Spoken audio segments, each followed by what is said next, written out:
우리 로마서 처음, 제가 프린트물 드렸는데 프린트물 아마 가지고 계실 거예요. 한번 같이 보면서 전에 제가 이제 구멍을 뚫어놨더니 되게 싫어하시는 분들이 있더라고요, 이거를. 그래서 안 뚫으려고 그러다가 김인용 목사님이 계속 하셨던 지난 그 교재를 보니까 다 이렇게 괄호로 구멍을 뚫어 놓으셨더라고요. 그래서 제가 또 뚫어놨습니다. 한번 그 적으시면서 보시면 조금 더 잘 졸지 않고 이렇게 와 닿지 않으실까 싶습니다. 처음에 우리가 로마서를 읽으려고 할 때 로마서 이전에 서신서 자체에 대한 서신서에 대한 이해를 먼저 가져야 되는데요. 서신서를 읽을 때 우리가 유의해야 될 점이 무엇인가? 첫 번째로는 저자의 논리적 흐름에 유의하여 읽어야 한다라고 이제 해봤습니다. 왜냐하면 그 설화체라고 하는 건 이야기체예요. 그러니까 그 순서가 시간의 순서에 의해서 쭉 적어놓은 것을 우리가 설화체라고 이야기합니다. 주로 역사서들이 그렇고요.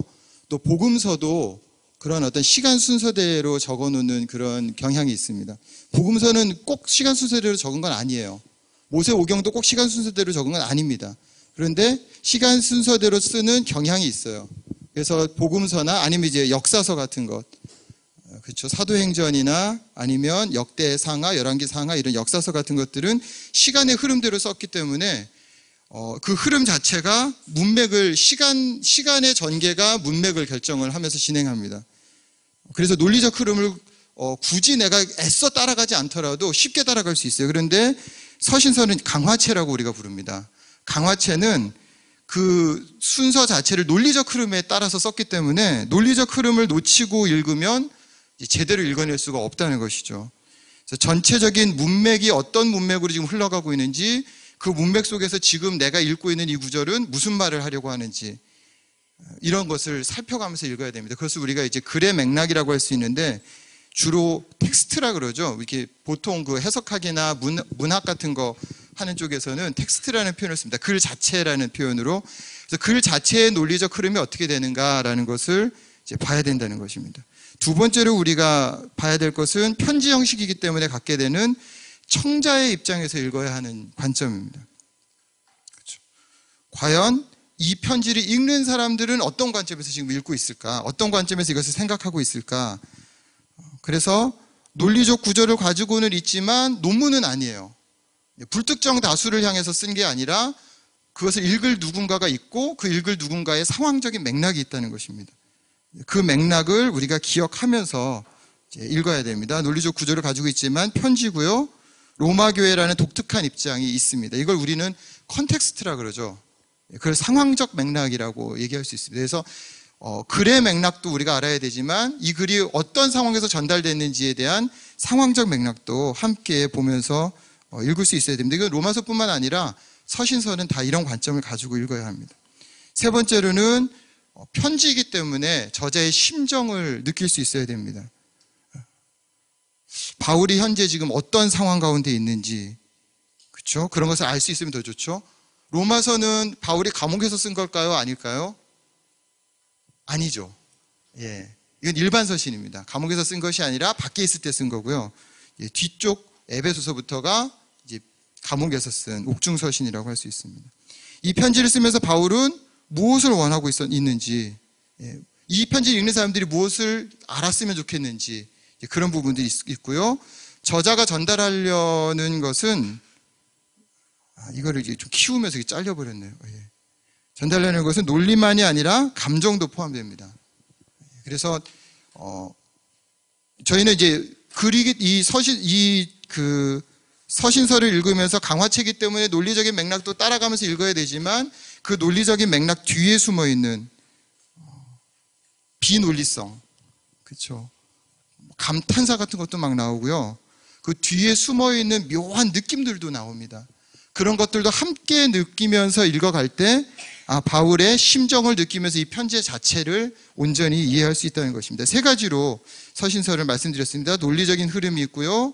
그 다음에 청자의 입장이라는 컨텍스트적인 입장이 있고요. 그 다음에 저자의 심정이라는 영역, 이 부분을 절대로 놓치면 안 됩니다. 저자가 어떤 감정과 어떤 느낌을 가지고 이걸 쓰고 있는가, 그런 측면에서 우리 로마서의 특징을 한번 이제 살펴보려고 합니다. 로마서는 어떤 특징을 가지고 있는 책인가?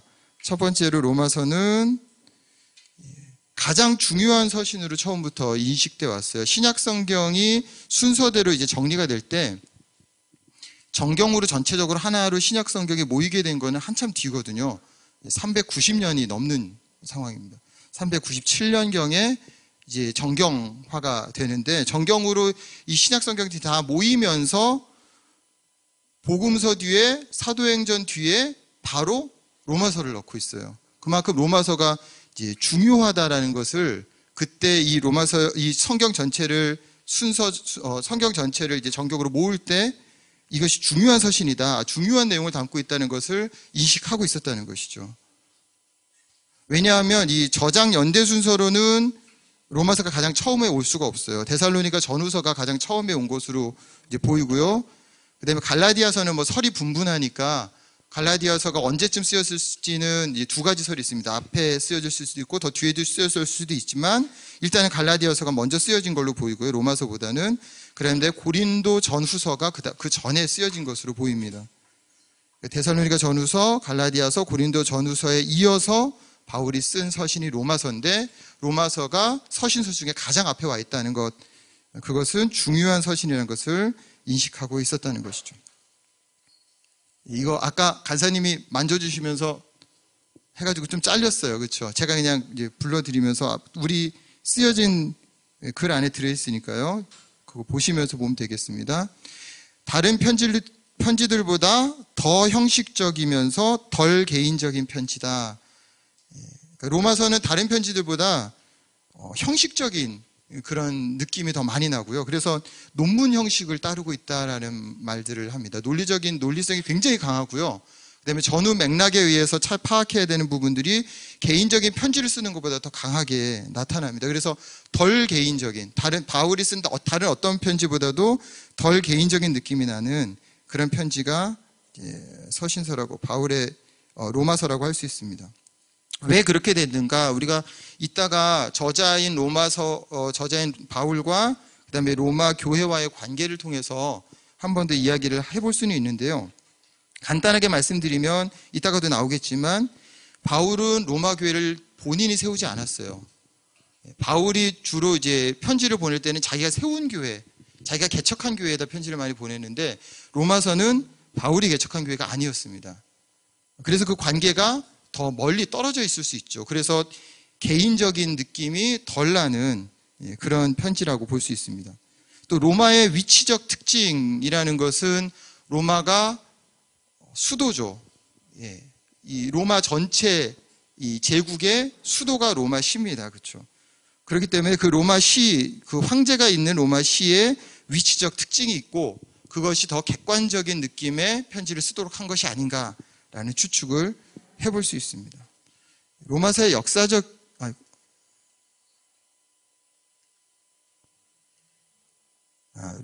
의의 들어가기 전에 제가 이렇게 그림을 하나 넣었네요. 제가 뒤에다 넣는지 않는데 앞에다 넣어놨네요. 이 누구냐 하면 바울입니다. 바울이 어떻게 생겼는지 우리 모르죠. 모르는데 다메섹에 바울 교회가 있는데 거기에 이렇게 상을 이렇게 세워놨어요. 이거 맞는지 안 맞는지 모릅니다. 그런데 주로 바울을 그린 성화나 무슨 이 성상이나 그림들을 보면은 이 대머리로 주로 그려놨더라고요. 예. 머리가 없죠. 앞머리가 없죠. 그 베드로하고 바울하고 같이 있는 그림들을 많이 그렸는데 베드로는 머리가 터프하게 많고요. 이 바울은 머리가 없고 그렇게 주로 그립니다. 뭐 실제로 그랬을 것 같기도 합니다. 이 그림은 이제 어거스틴입니다. 성 어거스틴.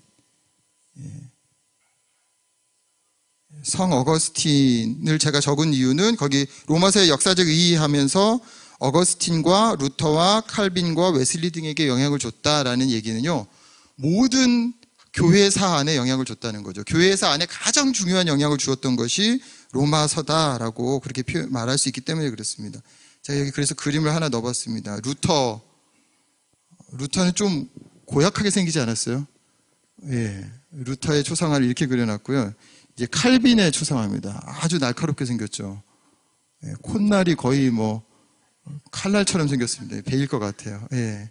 실제로 칼빈은 굉장히 예민하고 날카로운 사람이었던 것 같고요. 루터는 생긴 모습 그대로 아주 저돌적이고 그랬던 사람인 것 같습니다. 웨슬리입니다. 무섭게 생겼죠. 감리교의 창시자 웨슬리인데요.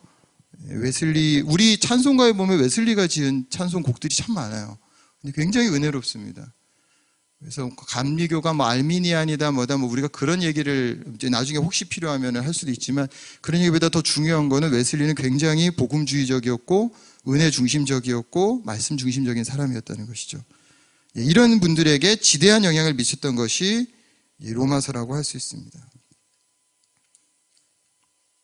로마서는 구원론의 핵심을 가르치고 있거든요.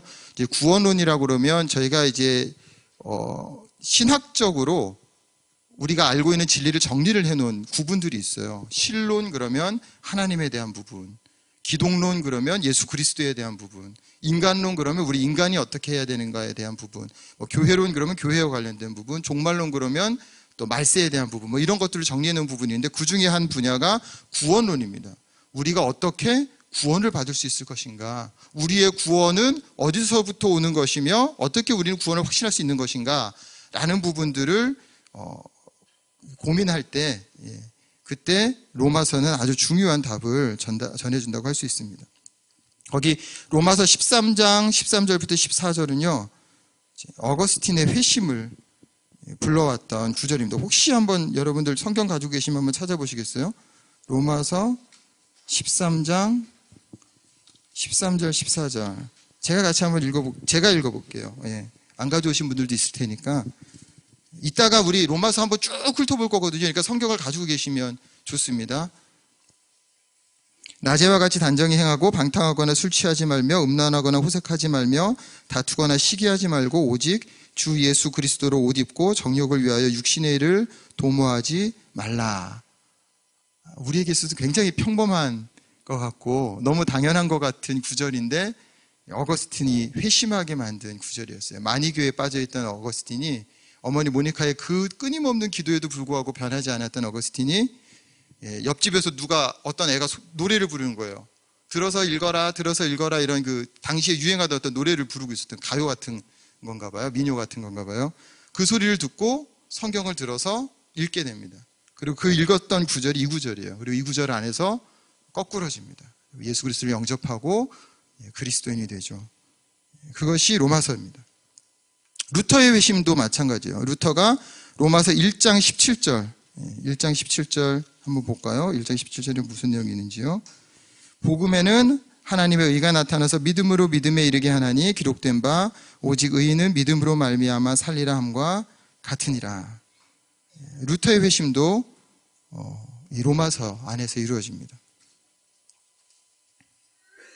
근데 되게 재밌는 거는요. 이거는 뭐 그냥 이따가 뭐 한번 또 루터에 대해서 얘기할 때 할 수도 있을 것 같습니다. 그 다음에 로마서 11장 1절하고 2절은요. 여기 잘려서 또 안 나오네요. 우리 개혁주의 신학의 가장 중요한 중심 구절이라고 할 수 있습니다. 우리 개혁 신학은 뭐를 중요하게 생각하느냐? 12장 1, 2절은 그러므로 형제들아 내가 하나님의 모든 자비하심으로 너희를 권하노니 너희 몸을 하나님이 기뻐하시는 거룩한 산 제물로 드리라. 이는 너희가 드릴 영적 예배니라. 너희는 이 세대를 본받지 말고 오직 마음을 새롭게 함으로 변화를 받아 하나님의 선하시고 기뻐하시고 온전하신 뜻이 무엇인지 분별하도록 하라.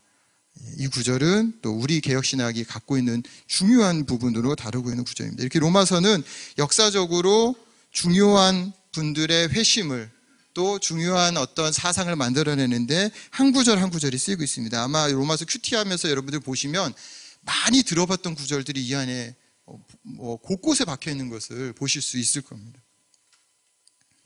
자, 로마서의 주제는 무엇인가? 우리가 주제를 한 5가지, 6가지 정도로 보려고 하는데요. 첫 번째는 복음이 주제입니다. 복음. 이 복음을 뭐라고 표현하고 있냐면 곧 하나님의 아들이라고 표현합니다. 담임 목사님께서 전에 로마서 한번 그 설교 딱 한 번 해주실 때 그 얘기 해주셨죠. 그렇죠. 로마서 1장 4절을 보면 곧 우리 주 예수 그리스도 신이라. 근데 곧 뭐의 곧이냐라고 했을 때 2절에 이 복음은 이라고 시작된 부분이죠. 그래서 복음은 곧 예수 그리스도 하나님의 아들, 그분에 대한 이야기를 하는 것이 로마서라고 할 수 있습니다. 복음에 대한 이야기를 하고 있고요. 두 번째는 복음과 하나님의 의와의 관계에 대해서 이야기하고 있습니다.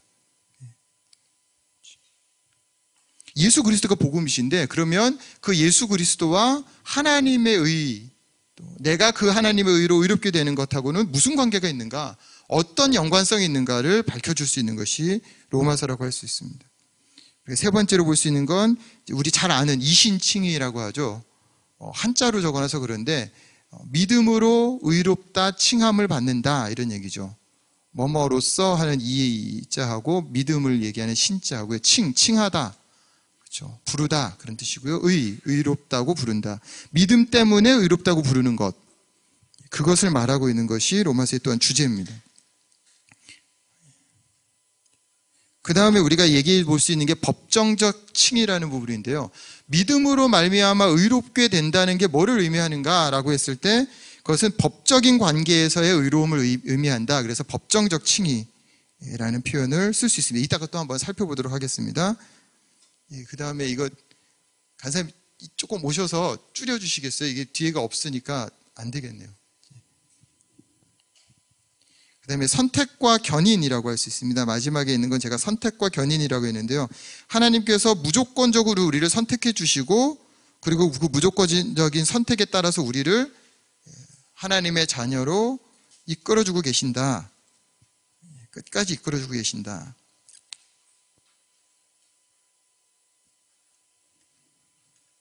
예. 글씨가 아까 이렇게 작아져가지고 아마 간사님이 이렇게 잘 보이라고 키워주셨는데, 그러다 보니까 밑에가 잘렸어요. 그래서 다시 살렸습니다. 선택과 견인이다, 이렇게 볼 수 있습니다. 제가 마지막에 하나를 적지는 않았는데, 또 하나를 적을 수 있다면 구원받은 자의 삶, 구원받은 자의 삶이 어때야 하는가라는 것을 로마서의 주제로 잡을 수 있습니다. 그래서 성도의 삶, 구원받은 자의 삶, 그것을 로마서의 주제로 또 하나 잡아볼 수 있습니다. 본격적으로 로마서에 대해서 한번 들어가 보도록 하겠습니다.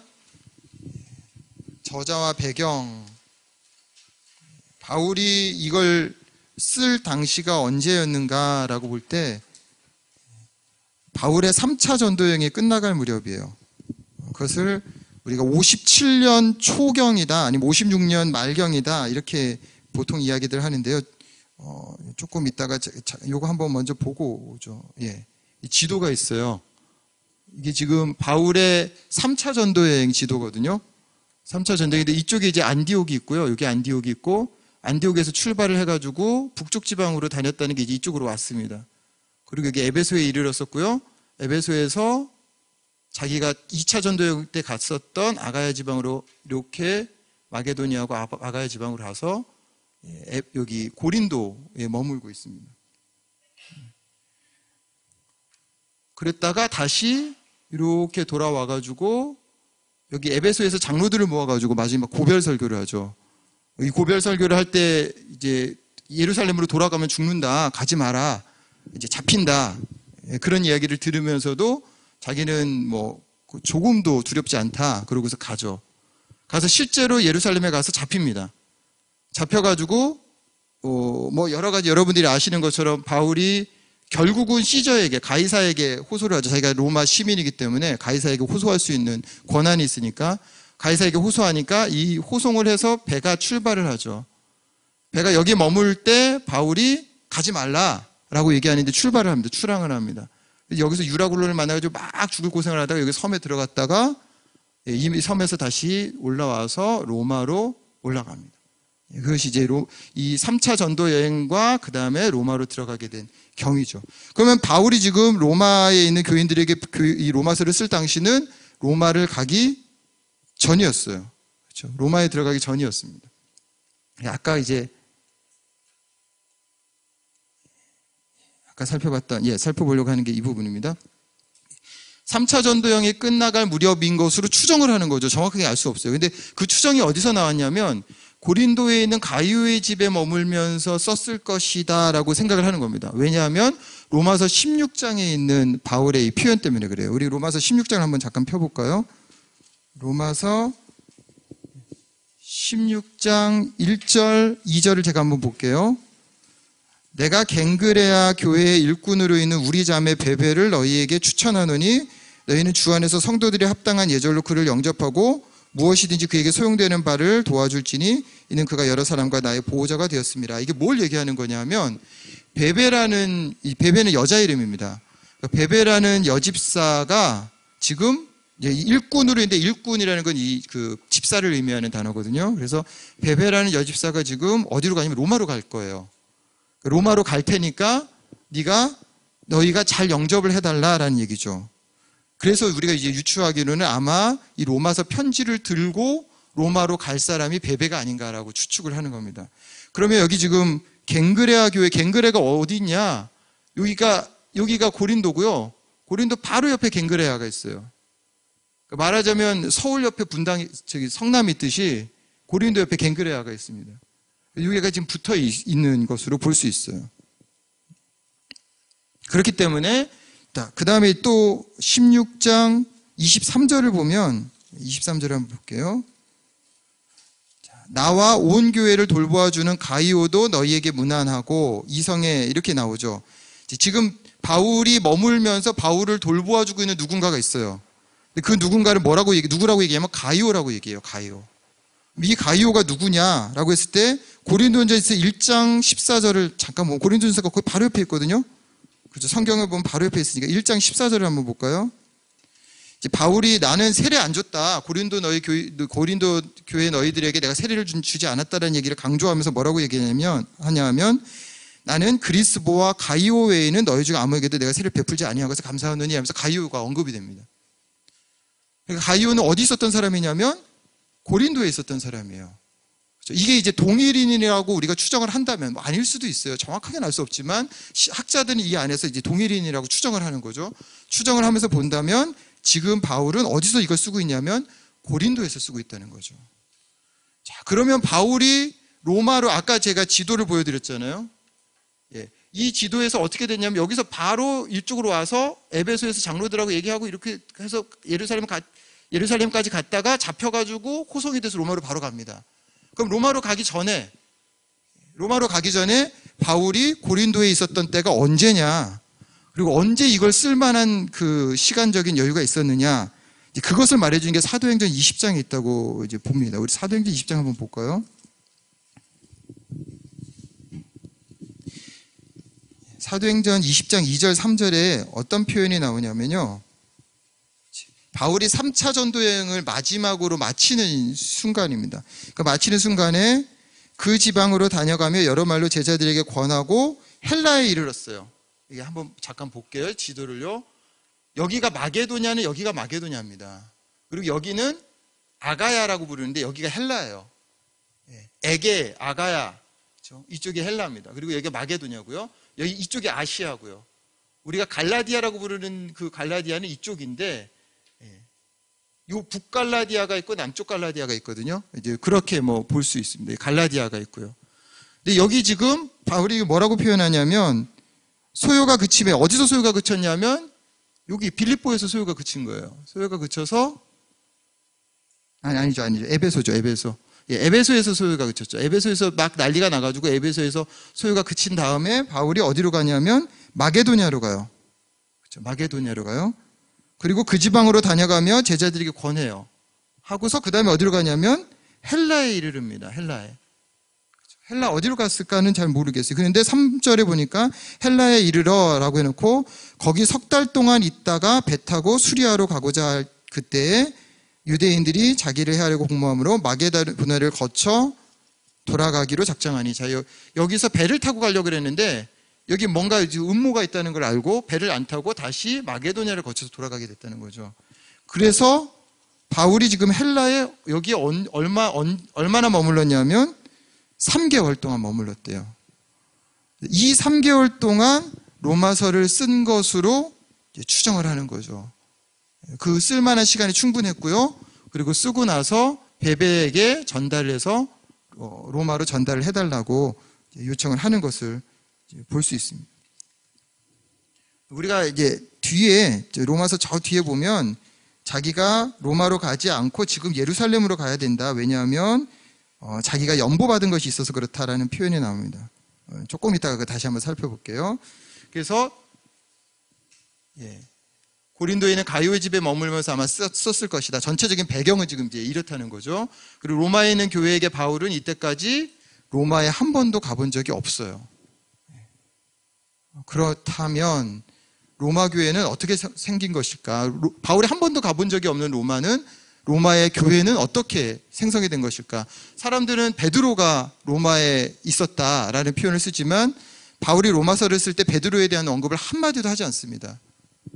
그런 걸 보면 베드로가 지금 로마에 있었던 건 아닌 것으로 볼 수 있고요. 여러 가지 자료들을 보면 로마 교회가 베드로에 의해서 설립되지 않았다라는 증거들이 있습니다. 그러면 어떻게 로마 교회가 생겼을까? 그것을 자생적으로 발생했다라고 보는 겁니다. 자생적으로. 그럼 어떻게 자생적으로 발생할 수 있었는가?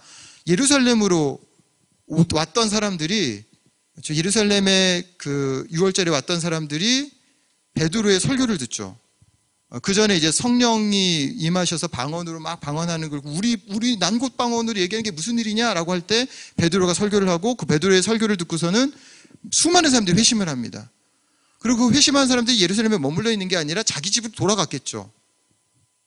그렇게 돌아갔던 사람들 중에 로마에서 온 사람들이 로마에 가서 자기들 나름대로 교회를 세우지 않았을까라는 것이 추정입니다. 실제로 교회는 사도들이 다 세운 게 아니고요.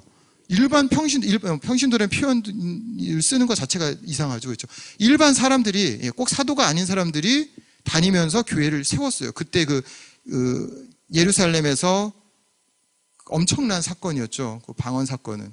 그 사건을 보고 베드로의 설교를 들었던, 그래서 회심을 경험했던 사람들이 각자 자기 집에 가서, 자기 동네에 들어가서 교회를 세웠을 것으로 보는 겁니다. 그럼 로마는 어떤 상황이었냐? 로마가, 잠깐만요. 그렇게 돌아갔을 것으로 추정되는 시간을 학자들은 29년 정도로 보는데, 왜냐하면요, 예수님이 33년에 죽으셨잖아요. 그런데 예수님이 이게 저희가 이제 BC하고 AD를 나누는 그 기준을 콘스탄틴 대제 이후에 그걸 기준을 잡았는데 예수님 탄생 시점으로 잡았는데 예수님 탄생 시점을 잘못 잡았다라고 학자들이 예측을 해요. 그래서 원래는 지금 기원 0년이 아니고 한 7, 8년 위로 올라가야 될 것으로, BC 7, 8년 위로 올라가야지 예수님이 있을 것으로 그렇게 예상들을 합니다. 정확하게는 알 수 없어요. 그래서 대강 29년 정도로 잡더라고요. 왜 29년을 잡는지 모르겠지만 28, 9년 정도로 잡더라고요. 28, 9년 정도의 로마 교회가 생성이 되고 20년 동안 그 로마 자체 안에서 유대인들이죠. 예루살렘을 방문했었던 사람은 유대인들이니까 그 유대인들에 의해서 교회가 진행돼 왔을 것으로 봅니다. 근데 무슨 문제가 발생하냐면 49년에 클라우디우스 황제 때 무슨 일이 발생하냐면 이 클라우디우스 황제가 다 쫓아내버려요. 유대인들을. 유대인들은 로마 시내에 거주할 수 없다라는 칙령을 내려가지고 유대인들을 다 밖으로 쫓아내버립니다. 근데 왜 쫓아내는가의 이유를 뭘로 드냐면 예수님 때문에, 그리스도 때문에 쫓아낸다라고 느껴지는, 그 단어가 정확하게 지금 제가 왜 기억이 안 나는데, 그리스도 때문에 쫓아낸다. 이제 그런 칙령이 남아 있어요.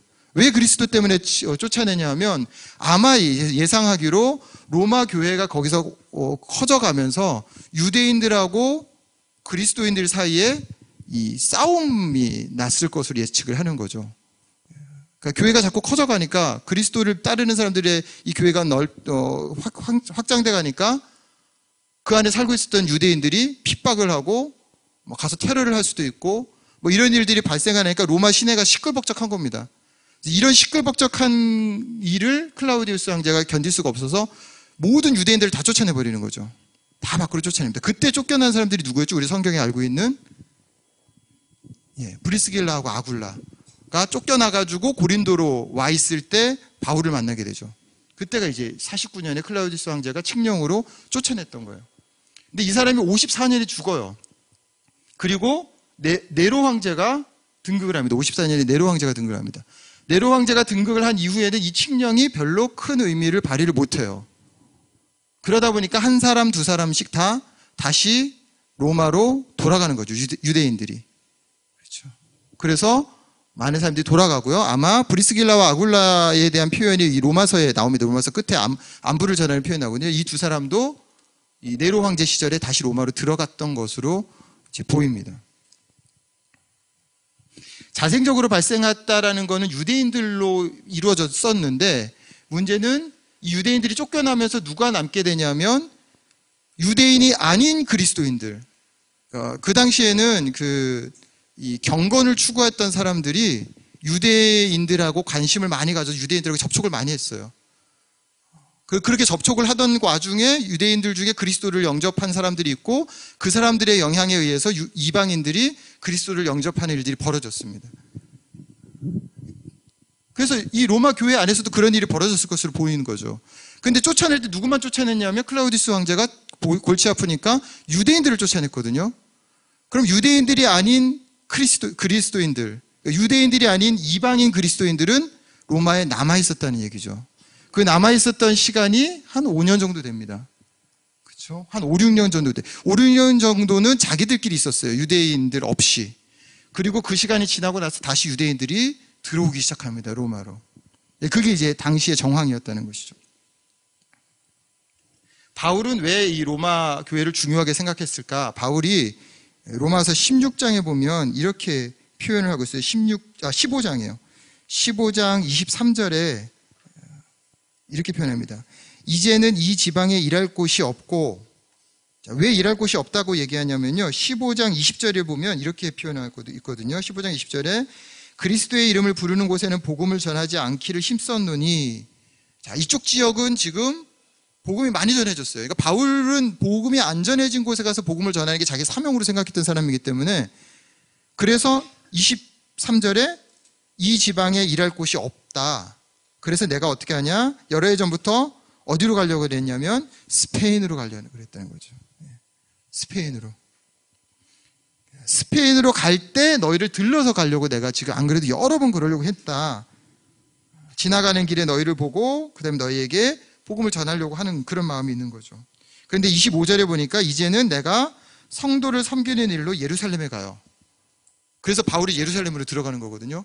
근데 왜 예루살렘을, 성도를 섬기는 일이라는 거는 지금 연보를 모아가지고, 돈을 모아가지고 예루살렘에 가난한 사람들에게 돈을 갖다 주려고 가는 겁니다. 26절에 나오죠. 마게도냐와 아가야 사람들이, 아까 제가 말씀드렸죠. 마게도냐 지방이 어딘지 아가야 지방이 어딘지 눈에 들어오시죠, 지도상에.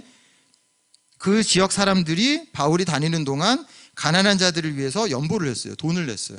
그 돈을 가지고 있었어요, 바울이. 그래서 그 돈을 가지고 예루살렘으로 들어가는 겁니다, 자기는. 그러니까 자기가 스페인으로 가려고 그러는데 스페인으로 가기 전에 로마를 거쳐서 가려고 했지만 안 가고 예루살렘으로 들어가는 이유는 이런 이유다라는 이야기를 하고 있죠. 그래서 바울이 로마에 집념을 갖습니다. 왜 집념을 갖냐 하면 로마는 서쪽을 복음을 전하기 위한 전초기지가 돼요. 안디옥이 아시아 지방에 복음을 전하기 위한 전초기지를 쓰였던 것처럼 로마는 스페인 지역으로 자기가 가기 위한 중요한 전초기지가 될 곳이 로마라는 사실을 인식하고 있었어요. 그래서 로마에는 마음을 많이 쓰고 로마에 애착을 갖는 겁니다. 그곳이 로마 제국의 수도였기 때문이 아니라 이런 어떤 선교적인 전략의 개념을 가지고 바울이 생각했을 것으로 그렇게 보고 있습니다. 저작 동기는 바울의 충분히 이제 이 배경은 여러분들이 이해를 하실 수 있죠. 그 배경 속에서 실제적으로 로마서를 왜 쓰게 됐는가? 유대주의자들의 등장이라고 볼 수 있는데요. 아까 말씀드렸듯이 로마 교회가 클라우디우스 황제 때 쫓겨나고 나서 누구만 남았냐면 유대인들이 없는 이방인 그리스도인들끼리만 남아 있었어요. 그렇죠. 그렇게 남아 있었는데 5, 6년 동안 자기들끼리 있었거든요. 그런데 이제 유대인들이 들어오기 시작한 거죠. 들어오면서 예전에 같이 교회 생활했던 사람들도 들어오고, 또 예전에 같이 교회 생활하지 않았던 또 다른 유대인들도 들어오고, 그렇게 같이 우르르르도 유대인들이 들어오면서 교회 안에서 나도 그리스도인이다, 나도 크리스찬이다 이러면서 이제 교회 안으로 들어오는 사람들이죠. 그런데 이 사람들이 이상한 얘기를 하는 거예요. 예. 그것이 이제 갈라디아서를 바울이 썼던 것과 같은 맥락이죠. 그 사람들은 너희가 이방인들, 너희가 이런 식으로 살면 안 된다. 이런 모습이 교회가 아니다. 라는 이야기들을 하기 시작한 거죠. 거기에 대해서 바울이 정확하게 복음이 뭔지를 설명해 줘야 될 필요성이 있었어요. 그래서 바울은 그 사람들이 들어와서 유대주의자들이 들어와가지고 또 바울에 대해서 비방을 해요. 바울은 이상하게 가르친다. 그건 제대로 된 복음이 아니다. 진짜 복음은 이것이다. 뭐 이런 이제 갈등들이 생기는 거죠. 그 갈등 속에서 그게 이제 고린도 전후서에서도 다 나타났던 갈등들이죠. 그게 로마에까지 번져간 겁니다. 그 로마에까지 번져간 부분에 바울은 그래서 이게 바울이 여기다 뭐라고 표현하면 나의 복음이라는 표현을 바울이 로마서에서 써요. 그 나의 복음이라는 말이 굉장히 좀 거슬리거든요. 우리가 읽기에. 근데 그 이유는 지금 그 다른 복음은 없나니 갈라디아서에서 말한 것처럼 이제 바울이 얘기하지 않은 복음으로 복음이라고 얘기하면서 이 공격해 들어오는 사람들이 있었기 때문에 바울은 특별히 그런 말을 써야만 했습니다. 바울은 자기 복음에 대해서 정확하게 설명하길 원했어요. 이방인 그리스도, 그래서 여러분들이 로마서를 읽을 때는요, 로마서 안에 이방인 그리스도인과 유대인 그리스도인 사이에 갈등이 있었던 구도를 생각하면서 읽으셔야 돼요. 그러면 로마서 안에 계속 유대인에게요, 헬라인에게로다 라는 표현이 나오는 것이 왜 나오는지를 이해할 수 있고요. 뒤에 가서 약한 자, 강한 자, 믿음이 약한 자에게는 어떻게 하고 믿음이 강한 자는 어떻게 하고 뭐 이런 표현들이 나오거든요. 그 약한 자하고 강한 자의 표현이 무슨 의미인지를 여러분들이 이제 요 갈등 상황 속에서 찾아 나가셔야 됩니다. 그래서 로마서를 쓸 때 바울이 염두에 뒀던 것은 교회 내에 분열과 불화가 있었고요. 이 분열과 불화에 대한 치유의 목적이 그 안에 들어있었다라고 그렇게 보시면 되겠습니다. 로마서 전체 구조를 한번 살펴볼게요. 제가 여기를 구멍을 안 뚫으려다가 이게 지금 다 비워놨는데 여러분들이 적으시려면 조금 힘드시죠. 제가 천천히 가볼게요. 여러분들 전체 단락 구절이에요. 이 구절 나눔이에요. 이 로마서 전체 16장을 한번 크게 큼직큼직하게 나누어 본 겁니다. 보통 학자들이 이제 이렇게 나누는데 1장 1절부터 1장 17절까지는 첫인사와 주제입니다.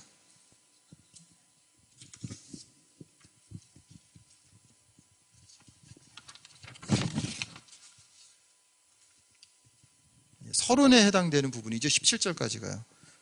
그 다음에 1장 18절부터 3장 20절까지로 보기도 하고 4장 25절까지 여기까지도 다 두 개 같이 보기도 하는데 저는 둘로 나눠놨어요. 둘로 나눠서 첫 번째 18절부터 3장 20절까지는 인간의 불의와 하나님의 진노 및 심판, 인간이 얼마나 악한가, 그리고 그런 악한 인간에 대해서 하나님이 진노하시고 심판하신다 라는 내용을 담고 있습니다. 그렇게 진노하시고 심판하시는 하나님이 우리를 어떻게 구원하시는가? 믿음으로 우리를 의롭다 하심으로 구원하신다라는 것이 3장 21절부터 4장 끝까지, 4장 25절까지에 들어있다고 합니다. 믿음에 의한 칭의, 이렇게 볼 수 있습니다. 그런데 어떤 학자들은 여기서 1장 18절부터 4장 25절까지를 다 합쳐가지고요, 하나님의 의와 인간의 믿음, 그러니까 하나님의 의라는 개념하고 인간의 믿음이라는 개념을 여기 전체에서 다루고 있다, 이렇게 이야기하는 학자도 있어요. 저는 이렇게 나눠봤습니다. 그 다음에 5장 1절부터 8장 39절까지, 5장 1절부터 8장 39절까지는 그리스도 안에서의 새 삶과 소망, 그리스도 안에서 우리가 어떤 새 삶을 살아가며 또한 소망을 가지고 살아갈 수 있을 것인가 라는 것을 드러내고 있는 거죠.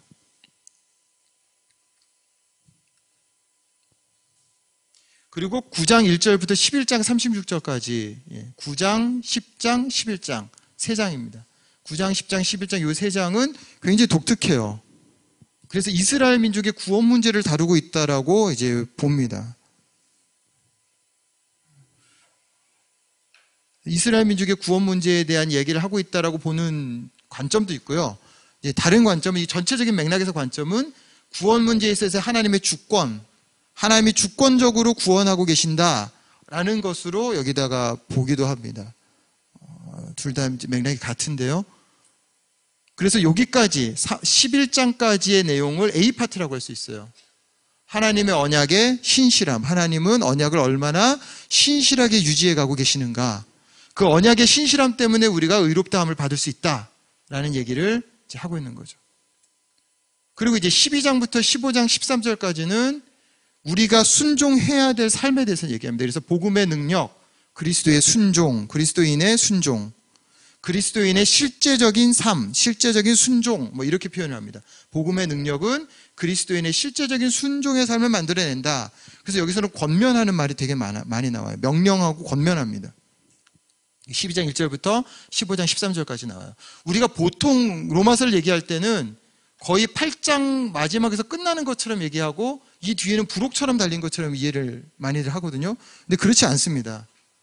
전체가 다 지금 하나하나의 맥락 안에서 논리적으로 연결되어 있고요. 특히 중요한 부분이 12장 1절부터 15장 13절 사이에 있다는 것을 우리는 기억을 해야 됩니다. 그리고 15장 14절부터 16장 27절까지는 앞으로 자기가 어떻게 하겠다, 아까 스페인으로 가겠다 말겠다 뭐 이런 얘기, 앞으로의 계획과 끝인사를 해주고 있습니다. 이 A 파트는 언약의 신실함을 논증하고 있는 논증 파트고요. B 파트는 권면하고 있는 파트예요. 교회에 대한 권면입니다. 교회에 대해서 이렇게 해라라고 권면하고 있는 부분이 B 파트입니다. 크게 두 파트로 나눌 수 있고 그 사이에 예민한 문제가 여기저기에 이제 들어 있습니다. 이따가 하나씩 살펴보면서 우리 보도록 하겠습니다. 자, 여기 신학적 개념들만 제가 설명을 좀 해드리고 잠깐 쉴게요. 신학적 개념들을 중요한 신학적 개념들이 나오는데요. 몇 가지만 한번 이제 살펴보도록 하겠습니다. 그 중에 중요한 것이 아까 말씀드렸던 이신칭의입니다. 이신칭의. 루터가 아까 굉장히 우락부락하게 생기고 그런 사람인데 원래 이렇게 좀 저돌적이고 성격이 막 급하고 또 이렇게 불같고 이런 사람들이 또 마음이 여려요.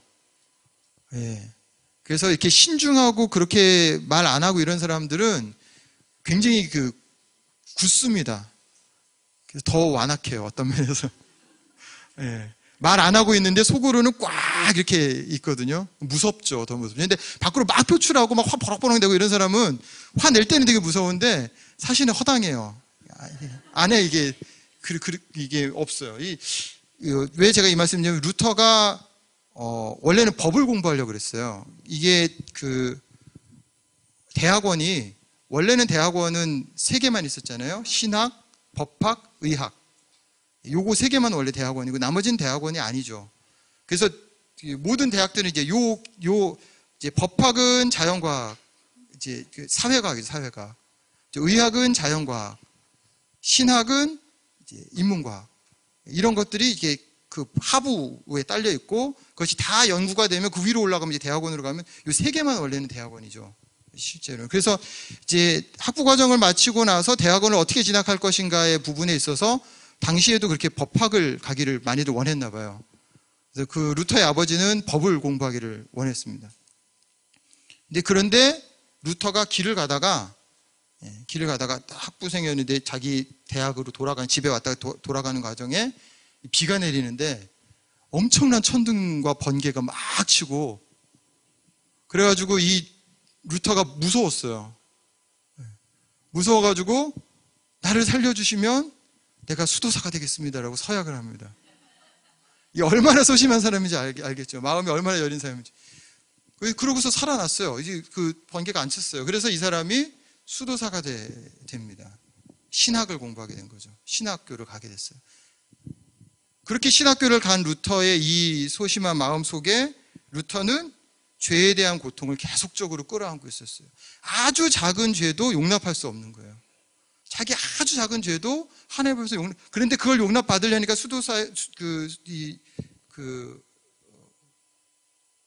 수도원에서는 이제 뭐라고 가르치냐면 고행을 해라. 하나님 앞에서 고행을 해라. 이게 굉장히 이제 탁해지면요. 그리고 복음이 제대로 전해지고 탁해지면 불교나 기독교는 이게 다 비슷해집니다. 그렇죠? 그 당시 수도원이 하는 거는 불교의 고행하고 되게 비슷한 일이에요. 그래서 무릎으로 이렇게 계단을 기어 오르고 내리고 하고요. 하루 종일. 그렇게 이제 몸을 괴롭게 함으로써 영이 맑아지 잡생각을 안 하게 되잖아요. 그렇게 만들어내는 어떤 것들을 생각을 하는 거죠. 그래서 루터가 고행을 엄청나게 많이 했어요. 근데 고행을 암만 많이 하고 와서 성당에 딱 앉아가지고 기도하려고 딱 고개를 내리면 자기 죄가 엄청난 죄악들이 자기 안에서 솟아나는 거예요. 그걸 막을 방법이 없는 거예요. 그래서 이제 그런 루터가 와서 앉아가지고 자기 앞에 그렇게 중얼중얼 이제 라틴어로 기도를 하잖아요. 기도를 하는 사람들, 앞에 있는 사람들 보면서 루터가 그런 생각을 했대요. 제발 좀 용서 좀 해라. 제발 좀 용서 좀 해라. 이 악마야. 이게 뭘 의미하는지 잘 들어야 됩니다. 하나님 앞에 그렇게 용서해달라고 구했는데 용서를 안 해주는 거예요. 하나님이 용서해 주시지 않는 거예요. 거기에 대한 괴로움이 끊임없이 이 안에 있는 거예요. 이게 아까 이제 루터가 어떤 이 표현이 그렇잖아요. 그러니까 하나님에 대해서 그렇게 험한 말을 던질 정도로 루터 안에는 이게 분노가 있었던 거죠. 그런 루터 안에 깨달음이 온 겁니다. 그것이 오직 의인은 믿음으로 말미암아 살리라는 로마서의 말씀이에요. 그래서 루터가 발견한 이신칭의는 뭐냐면요, 믿음으로 말미암아 의롭게 된다는 얘기는 뭐냐면, 의롭게 되려는 엄청난 노력이 있었고 괴로움이 있었고 눈물이 있었고 그 안에서 몸부림이 있었는데 결코 자기가 구원받을 수 없다라는 자기 실존을 인식하게 된 거죠. 그 안에서 복음 발견하게 된 겁니다. 오직 의인은 믿음으로 말미암아 살리라는 것을 보게 된 거죠. 근데 재밌는 건 루터가 95개 조의 방반문을 붙였잖아요. 비튼베르크 성당에다가 이렇게 문에다 붙였잖아요. 그 붙인 때가 1517년이에요. 그런데 루터가 자기가 회심했다고, 자기가 오직 의인은 믿음으로 말미암아 살리라는 이 말씀 속에서 자기가 예수 그리스도를 온전히 만나서 회심했다고 고백하는 해가 1519년입니다. 굉장히 희한하죠. 시사하는 바가 많습니다. 그것까지 제가 계속 말씀드리기는 그렇고요. 예, 나중에 교회사 같은 걸 하면, 그런 이야기들을 하면 재밌습니다.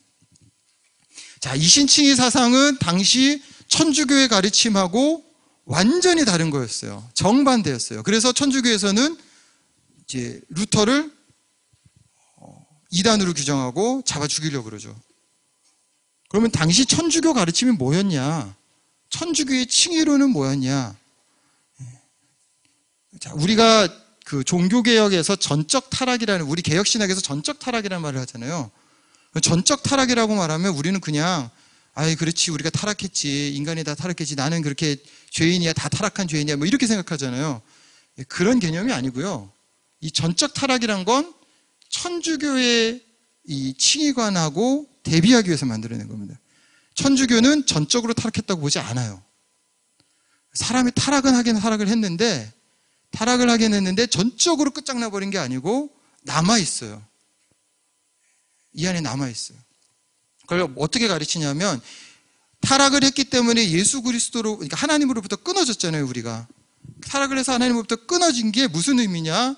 하나님으로부터 오는 은혜의 공급관이, 은총이라고 부르죠, 은총.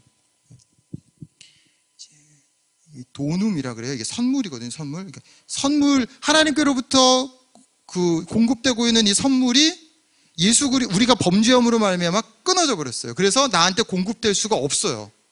하지만 나는 멀쩡한 존재예요. 멀쩡한 존재에서 괜찮은 존재예요, 괜찮은 존재. 이 은총이 오기만, 주입만 되면, 이 은총을 나한테 넣기만 하면 나는 괜찮아질 수 있어요. 전적으로 타락한 게 아니라 공급이 끊어진 것 뿐이에요. 그럼 공급되는 관을 연결하기만 하면 돼요. 이 공급되는 관은 뭐예요? 예수 그리스도죠. 그래서 예수 그리스도로 이렇게 관을 연결해가지고 하나님으로부터 오는 은혜를, 은총을 나한테 주입시켜 넣기만 하면 나는 의로워질 수 있어요. 이렇게 주입하는 방법은 두 가지예요. 하나는 성례고요. 성례.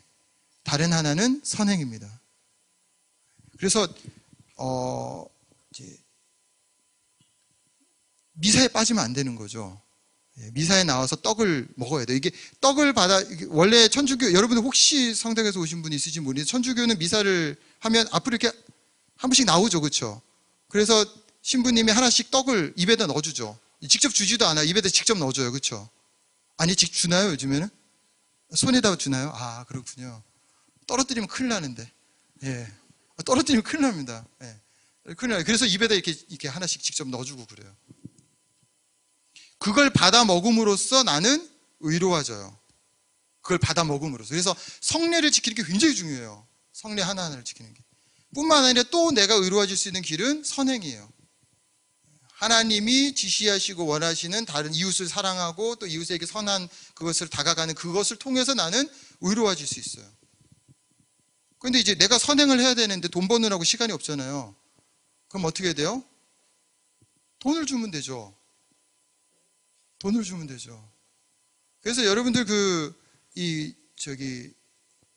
종교개혁 직전에 그걸 팔잖아요. 갑자기 제가 면죄부를 팔잖아요. 그렇죠?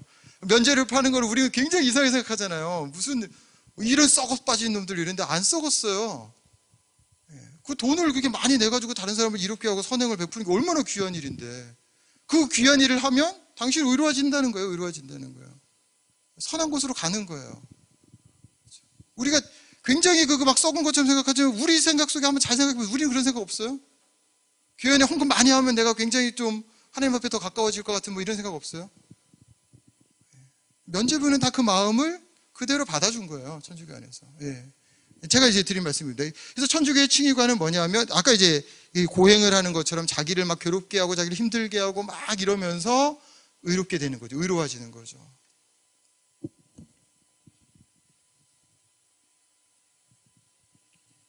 근데 종교개혁에서는 뭐라고 얘기하냐? 그걸로 안 된다는 거예요.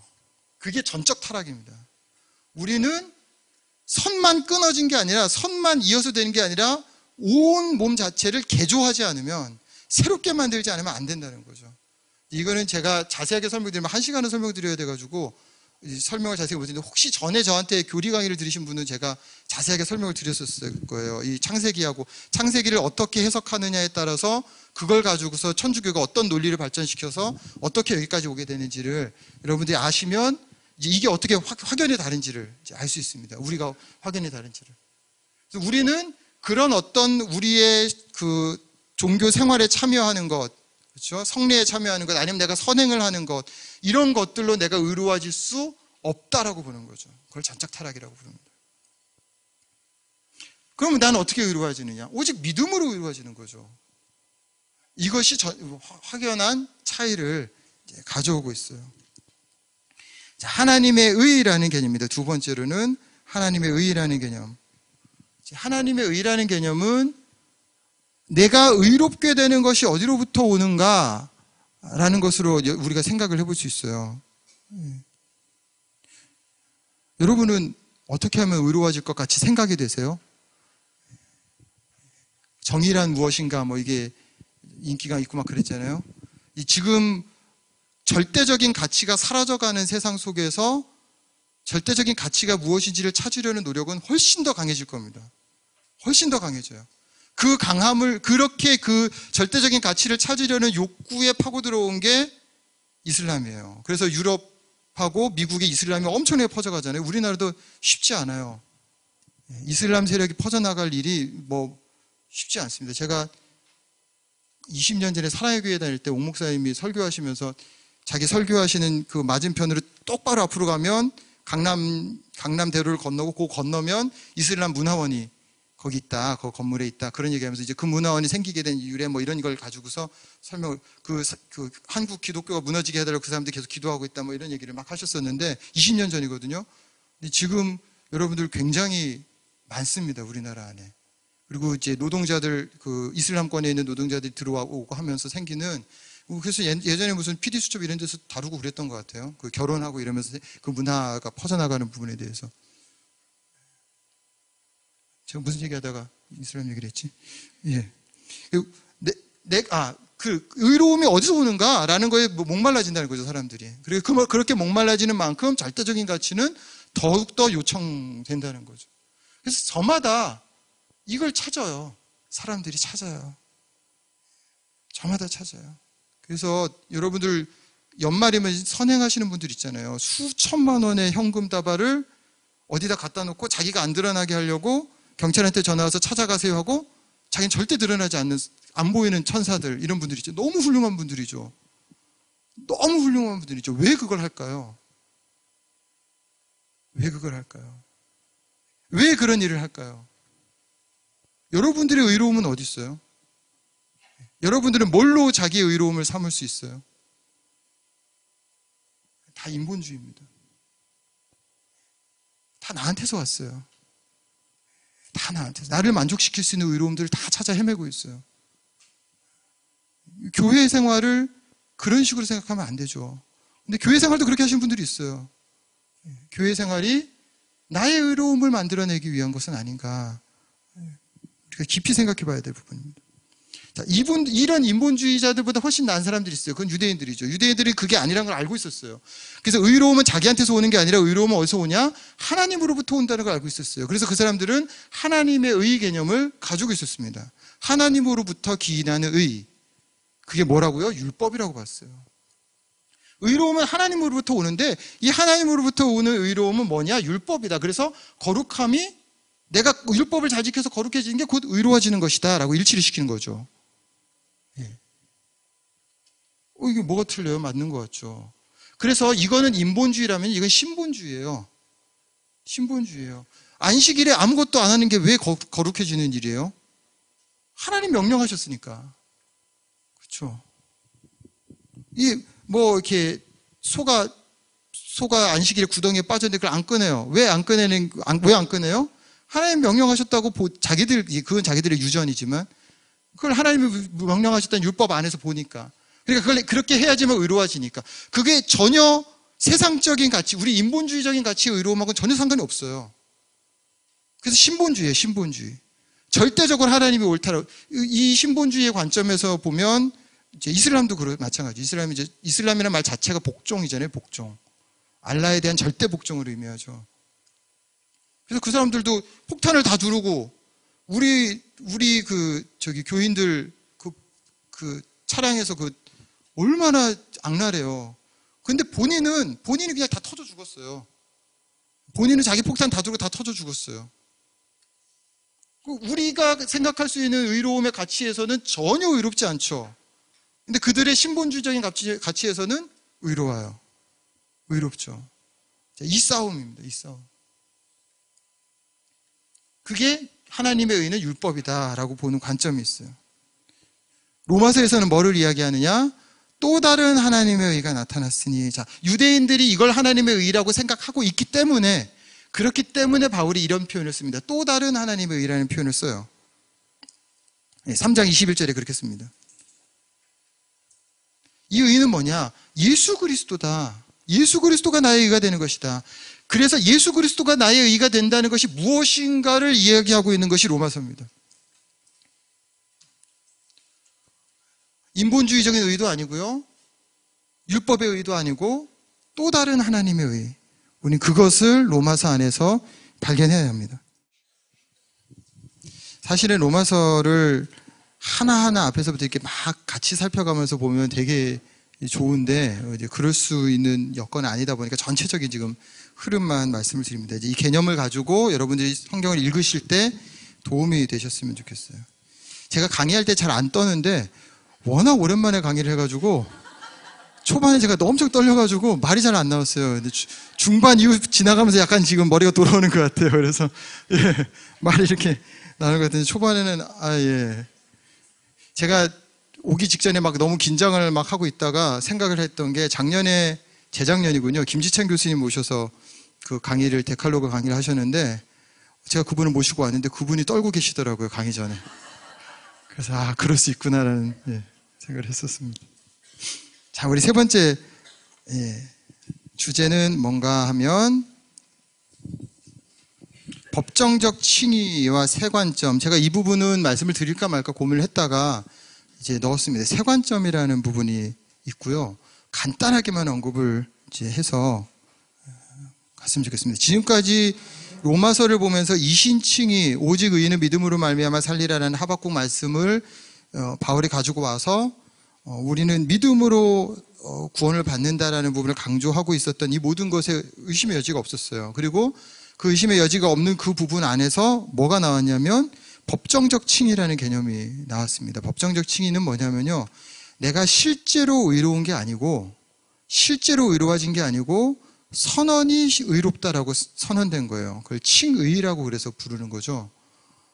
근데 그게 마치 뭐와 같냐면 법정에서 이루어진 것 같아요. 법정에서. 죄가 아주 많이 있는 사람이 법정에 섰는데 변호사를 잘 선임해가지고 변호사가 당신 뭐 막 이렇게 얘기하고 뭐 배신자들 다 울고불고 뭐 이렇게 만들어가지고 무죄 해서 판사가 당신은 죄 없습니다라고 땅땅땅 때리면 그 사람은 죄가 없는 거죠. 그 사회 안에서는, 그러니까 비유를 들기 위해서 말씀입니다. 그 사회 안에서는 자기 안에 양심의 죄, 뭐 자기의 어떤 뭐 그런 거 다 있을지 모르지만 그 사회 안에서 생활하는 데 있어서는 그 사람은 죄인이 아니에요. 이게 법정적 의미입니다. 법정적 의미. 하나님 앞에서 우리는 어떻게 의롭다 됐냐면 실제로 내가 의롭게 된 게 아니고 실제로 의로운 게 아니고 나는 죄인이에요. 그것도 지독한 죄인이에요. 전적인 타락이에요. 완전히 끝장난 존재예요. 완전히 끝장나 있는 내가 하나님이 보실 때 의롭다고 보시는 거예요. 그리고 의롭다고 선언을 해버리신 거예요. 그러면 하나님 나라의 영역에서는 나는 어때요? 죄인이 아니죠. 하나님 나라의 영역. 하나님 나라의 영역이 어디예요? 전 우주죠.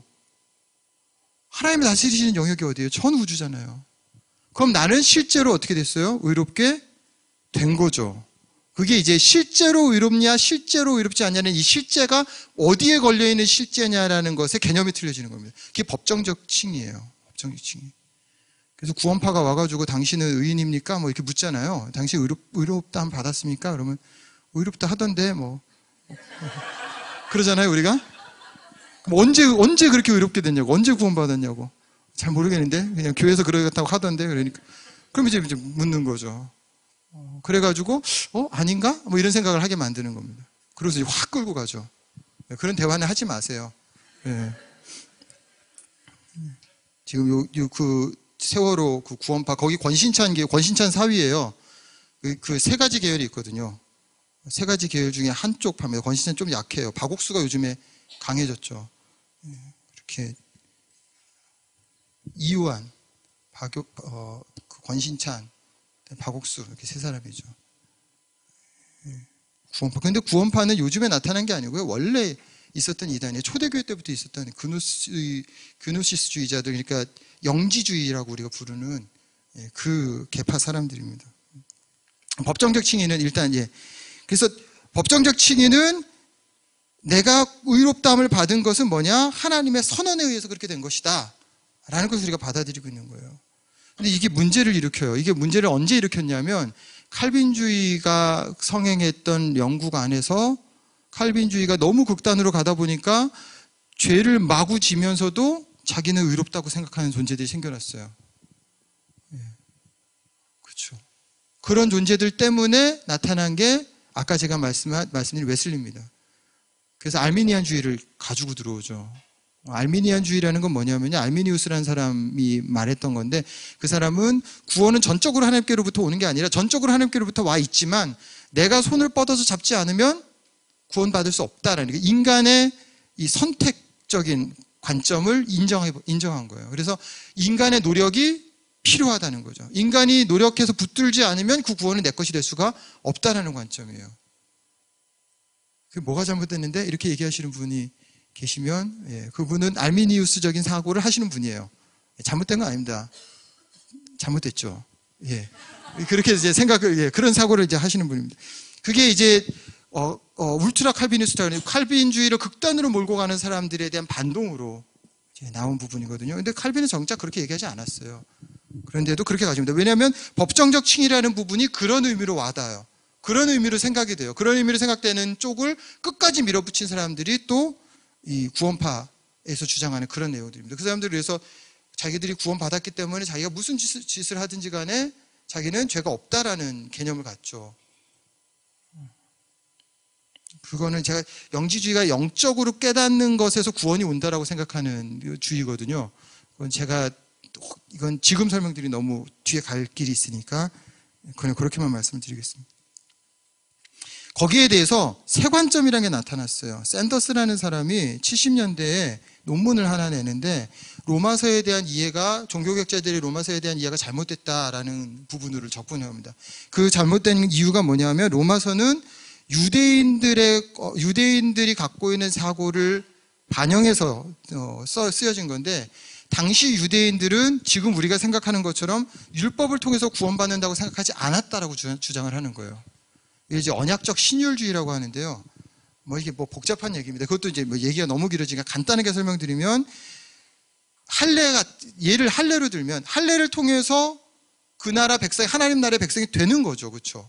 그러니까 율법은 하나님 나라의 백성이 되도록 하는 데 있어서의 기능을 가지고 그 다음에 하나님 나라의 백성으로서 머무르는 데 쓰이는 것이 율법이다. 그러니까 이방인이 만약에 구원을 받으려면, 만약에 이방인이 이스라엘 민족 안으로 들어가려면 율법을 통해서 그 안으로 들어가야 된다고 생각을 했다는 거예요. 그렇지 율법을 지킴으로써 구원을 받는다고 생각한 게 아니라는 거지. 그러니까 이게 선민 사상이잖아요. 자기들은 원래 구원 받은 사람들이잖아요. 그렇죠? 그냥 구원 받은 사람들이거든요, 자기들이. 그러니까 원래 하나님의 은총으로 자신들이 구원을 받았다는 것을 알고 있었던 사람들이라는 거예요, 유대인들은. 선민, 태어날 때부터 구원 받은 사람들. 근데 그 구원 안에 머무르기 위해서는 율법을 지켜야 된다라고 얘기한 거지, 율법을 지킴으로써 구원을 받는다라고 얘기한 게 아니었다라는 얘기죠. 그러면서 뒤에 무슨 이제 여러 가지 사람들, 지금 이제 톰 라이트 때문에 뭐 논쟁이 굉장히 또 커지고 있는데, 이 칭의론에 대한 논쟁이 커지고 있는데, 이제 그 부분에 제일 처음 나온 사람이 이제 샌더스라는 사람입니다. 그다음에 던, 톰 라이트 뭐 이런 사람들 통해서 계속 지금 이제 발전을 이제 하고 있어요.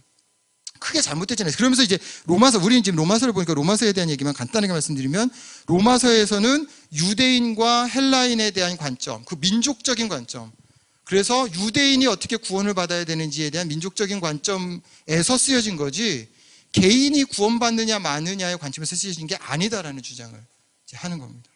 지금까지 우리가 로마서를 종교개혁자들이 봤던 관점에서 다른 쪽으로 돌리는 거죠. 그러면서 실제적으로 내가 의롭게 되니까 이스라엘 백성이 되는 거는 은혜로 되지만 실제로 그 안에서 의롭게 되는 것은 율법의 기능을 이제 강조하게 되는 거죠. 그 부분을 인정하게 되는 거죠. 대략 말씀드린 겁니다. 대략. 그런 논지가 요즘에 우리 안에서, 우리 지금 복음주의 안에서 나오고 있어요. 왜냐하면 너무 구원파적인 인식으로, 그러니까 내가 구원받았기 때문에 아무렇게나 살아도 상관이 없다라는 이 잘못된 인식으로 흘러가고 있는 어떤 흐름을 막기 위해서 이제 이런 얘기들이 다시 나오기 시작하는 겁니다. 여러분들이 구원파가 얘기하는, 어떤 집사님 그러더라고요. 그 박옥수 구원파에 한참 계시다가 오신 분인데 저랑 얘기를 하면서 거기서 얘기했던 거랑 우리 교회 오기 전에 다른 교회 있다고 오셨거든요. 자기가 장로교 다른 교회 갔는데 얘기한 게 다르지 않더라. 같은 얘기 하더라. 똑같은 얘기 하더라. 뭐가 다르냐? 왜 구원파를 이단이라고 하느냐? 뭐 이런 얘기를 막 하시더라고요. 다르다고 생각하지 않는 그것이 얼마나 큰 문제인가. 이 교회가, 아니, 그분이 문제라는 얘기가 아니라 교회들이 뭘 지금 가르치고 있는가, 우리가 뭐에서 지금 빠져 있는가 라는 생각들을 깊이 하게 만드는 얘기였습니다. 예. 그래서 칭의에 대한 논쟁이 지금 뜨거워요. 그래서 로마서 이 부분을 제가 세 관점을 말씀드릴까 말까 하다가 지금 말씀드리는 이유는, 칭의 논쟁이 뜨겁고 여러분들이 서점에 가서, 기독교 서점에 가서 칭의 관련된 책을 보면 최근에 나온 책들이 많이 있습니다. 그거는 이 논쟁이 지금 많이, 칭의론은 이미 다 끝났고 구원론에 대한 부분은 다 정립이 됐기 때문에 더 이상 논란이 될 여지가 없는데 이제 다시 논란이 되고 있어요. 근데 제가 2007년에 신대원을 졸업하면서 논문을 하나 썼는데, 그때 논문을 이 세 관점에 대한 부분이 막 불거지기 전이었는데, 제가 교수님한테 수업을 듣다가 그 교수님이 세 관점적인 관점에서 수업을 하시는 거에 제가 굉장히 거부감이 생긴 거예요. 그래서 제가 논문 주제를 이 칭의에 관련된 걸로 잡아서 칼빈 기독교 강을 갖고 썼거든요. 그러면서 제가 그때 찾아보니까, 제가 이제 드리는 말씀은, 그때 찾아보니까 무슨 일이 있냐면, 루터가 칭의론 때문에, 아까 말씀드린 것처럼 칭의론 때문에 이 천주교에서 갈라져 나왔잖아요. 그래서 천주교가 이단으로 규정을 했잖아요. 근데 지금 우리나라에는 루터교가 많이 없죠. 근데 유럽엔, 독일에는 다 루터파 교단이거든요. 근데 이 루터파 교단하고 천주교하고 칭의론의 합의를 봤더라고요. 칭의론의 합의를 봤어요. 그래서 천주교에서 루터를 성자로 격상시켰어요. 그리고 천주교에서 뭐라고 얘기하냐면, 그때 우리 사이에 오해가 있었다. 교황과 루터 사이에 오해가 있었다. 서로 같은 얘기를 했는데 오해를 했다. 이제 이 오해를 풀자 라고 해서 칭의론의 합의를 봤어요, 둘이.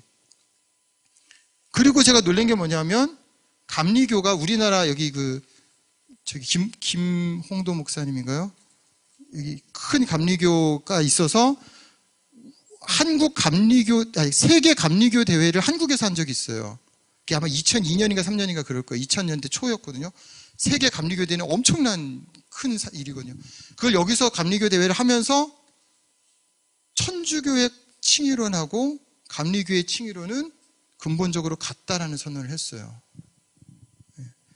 그래서 제가 보면서 이게 굉장히 우리는 뭐 한 구석에서 잘 모르는 일이고 별로 뭐 칭의론 중요한 얘기가 아닌 것 같은데 굉장히 뜨거운 감자가 되고 굉장히 중요한 얘기가 되겠구나라는 생각을 이제 했었고, 그때 그렇게 이제 제가 법정적 칭의에 대한 논문을 썼었는데 제가 볼 때는 앞으로 중요한 부분이 돼 갈 것 같아요. 이게 제가 지금 전 세계에 칭의론 전쟁이 일어나고 있고 이 부분에 중요한 부분이 되고 있다. 그런 시점에서 여러분들이 로마서를 어떻게 읽어야 될 것인가, 또 로마서에서 어떤 진리를 발견해야 될 것인가, 어떻게 이해해야 될 것인가 굉장히 중요하다고 할 수 있습니다. 이번에 큐티 하시면서 로마서에 대해서 깊이 보시면 좋겠습니다. 그 다음에 또 하나 드러나는 주제는 뭐냐면요, 구속사적인 이해를 가지고 옛 시대하고 새 시대로 나누는 관점이 로마서 안에 들어있다는 거예요. 이건 이제 묵시 사상이라고 할 수 있는데, 이 묵시적 사상은 원래 유대인들 안에 있었던 거예요. 그래서 자기들이 선지자들이 외쳤던 게 뭐냐면, 자기들이 지금까지 해왔던 것을 다 뒤로 돌리고 새로운 세상이 열려갈 것이다 라는 얘기를 계속 끊임없이 한 게 선지자들이거든요. 그래서 이 사상이 유대인들 안에 이미 있었어요. 그 사상을 그대로 가지고 와서 로마서는 이야기를 합니다. 그래서 옛시대, 아담으로 대변되는 옛시대와 그리스도로 대변될 수 있는 새시대의 대비, 이런 부분들을 만들어 가고 있습니다. 제가 이게 아담의 대표성, 그리스도의 대표성, 이런 부분들을 자세하게 설명을 드리면 너무 시간이 많이 가서 간단하게 이렇게만 말씀을 드리고요. 넘어가겠습니다. 그 다음에 계시에 대한 이해의 간단한 팁이 로마서에 들어가 있는데요. 여러분들 그 계시라고 그러면은, 이거는 한번 여러분들이 그 계시를 좀 설명드리려고 이걸 집어넣어 놨어요. 계시라 그러면 뭐가 생각이 나요? 계시. 하나님으로부터 계시를 받았다 이러면 예언. 예언, 맞아요. 예언. 또 계시. 기적. 기적. 또 말씀. 말씀. 예. 그렇죠. 우리가 지금 이제 계시라고 말할 때는 하나님으로부터 뭔가가 나한테 오는 건데요. 대부분 사람들은 계시라고 얘기할 땐 초자연적 계시를 생각을 해요. 그래서 뭔가 들리고, 뭔가 보이고, 그렇죠. 뭔가 느껴지고, 이런 이제 초자연적인 일들이라고, 기적이 일어나고, 그렇죠. 그런 부분들이 초자연 계시라고 합니다. 반면에 자연 계시라는 게 있어요. 초자연 계시에 반대되는 것. 그 자연 계시는 뭐냐면 그냥 우주 만물이 운행하는 거예요. 해가 동쪽에서 뜨잖아요. 해가 왜 동쪽에서 떠야 돼요? 북쪽에서 뜨면 안 돼요? 서쪽에서 뜨면 안 돼요? 계시예요. 하나님의 계시예요. 하나님이 지금 전 우주 만물을 질서 있게 운행하고 계시다는 계시예요. 여러분들 꽃 씨앗을 하나 사가지고 심잖아요. 심어가지고 물을 주고 막 그래요. 이게 자라요. 그래서 꽃이 펴요. 우리는 되게 당연하게 생각하죠.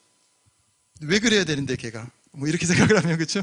그 씨앗이 왜 땅속에 들어가서 왜 싹을 틔워야 돼요? 왜 꽃을 피워야 돼요? 왜 열매를 맺어야 돼요?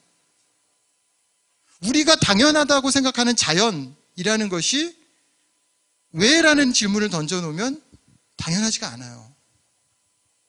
그래서 사실은 어린아이들이 우리보다 훨씬 더 가깝죠. 영적으로 가깝죠. 왜라는 질문을 던지잖아요. 우리 애들도 어렸을 때는 계속 왜? 그러면 그냥 그런 거야 이렇게 얘기해 줄 수밖에 없죠. 이게 자연인 거예요. 자연. 근데 그 자연적인 거에 왜라는 질문을 던지면 계시가 됩니다. 이게 자연 계시예요. 자연 계시. 우리는 초자연적인 것만 계시로 생각하는데 자연적인 것도 계시입니다. 근데 제가 여기 말씀드리려는 거는 초자연 계시와 자연 계시가 아니라 특별 계시와 일반 계시예요. 이걸 헷갈리시면 안 돼요.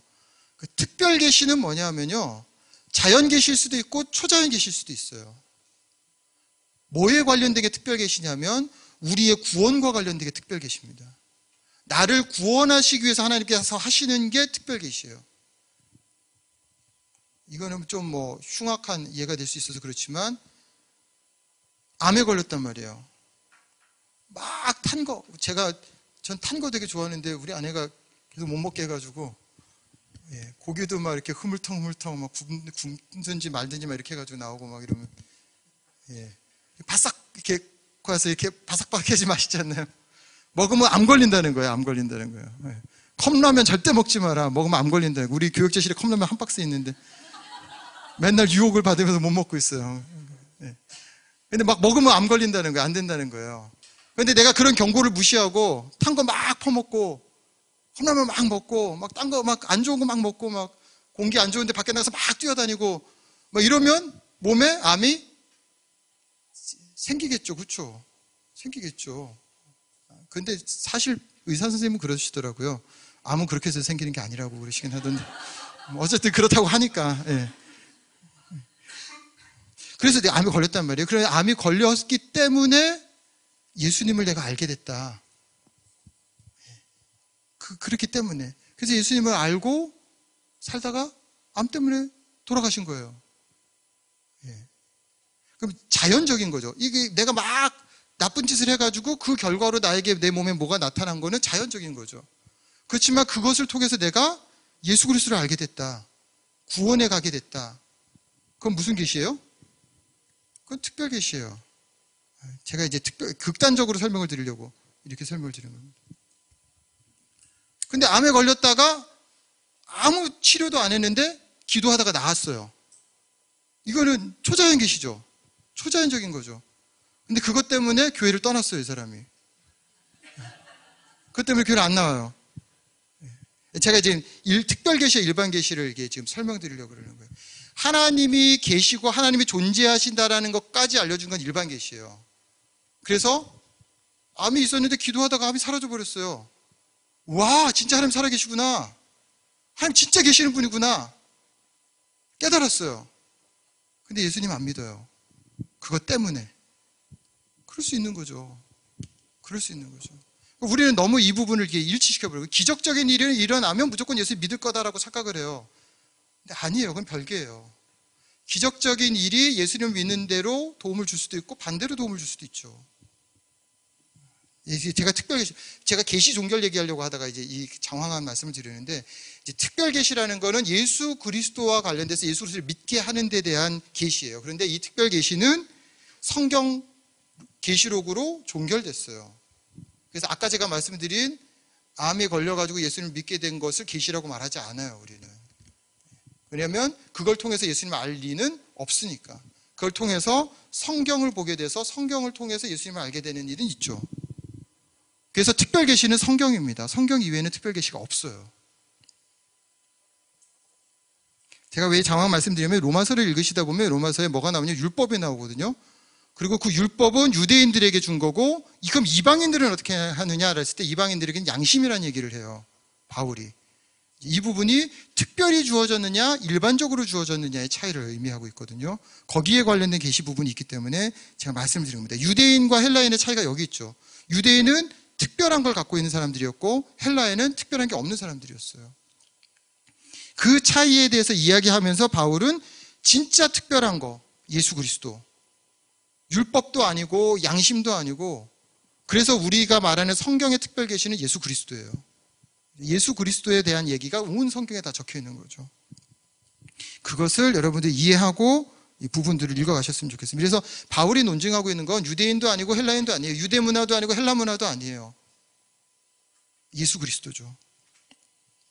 자, 우리 남은 시간 동안 잠깐 로마서 전체를 이렇게 쑥 훑으면서 지나가려고 그러거든요. 성경을 한번 펴놓으시고 로마서를 한번 훑어보겠습니다. 제가 첫 번째 놓은 구절은 1장 16절, 17절이에요. 우리가 제일 먼저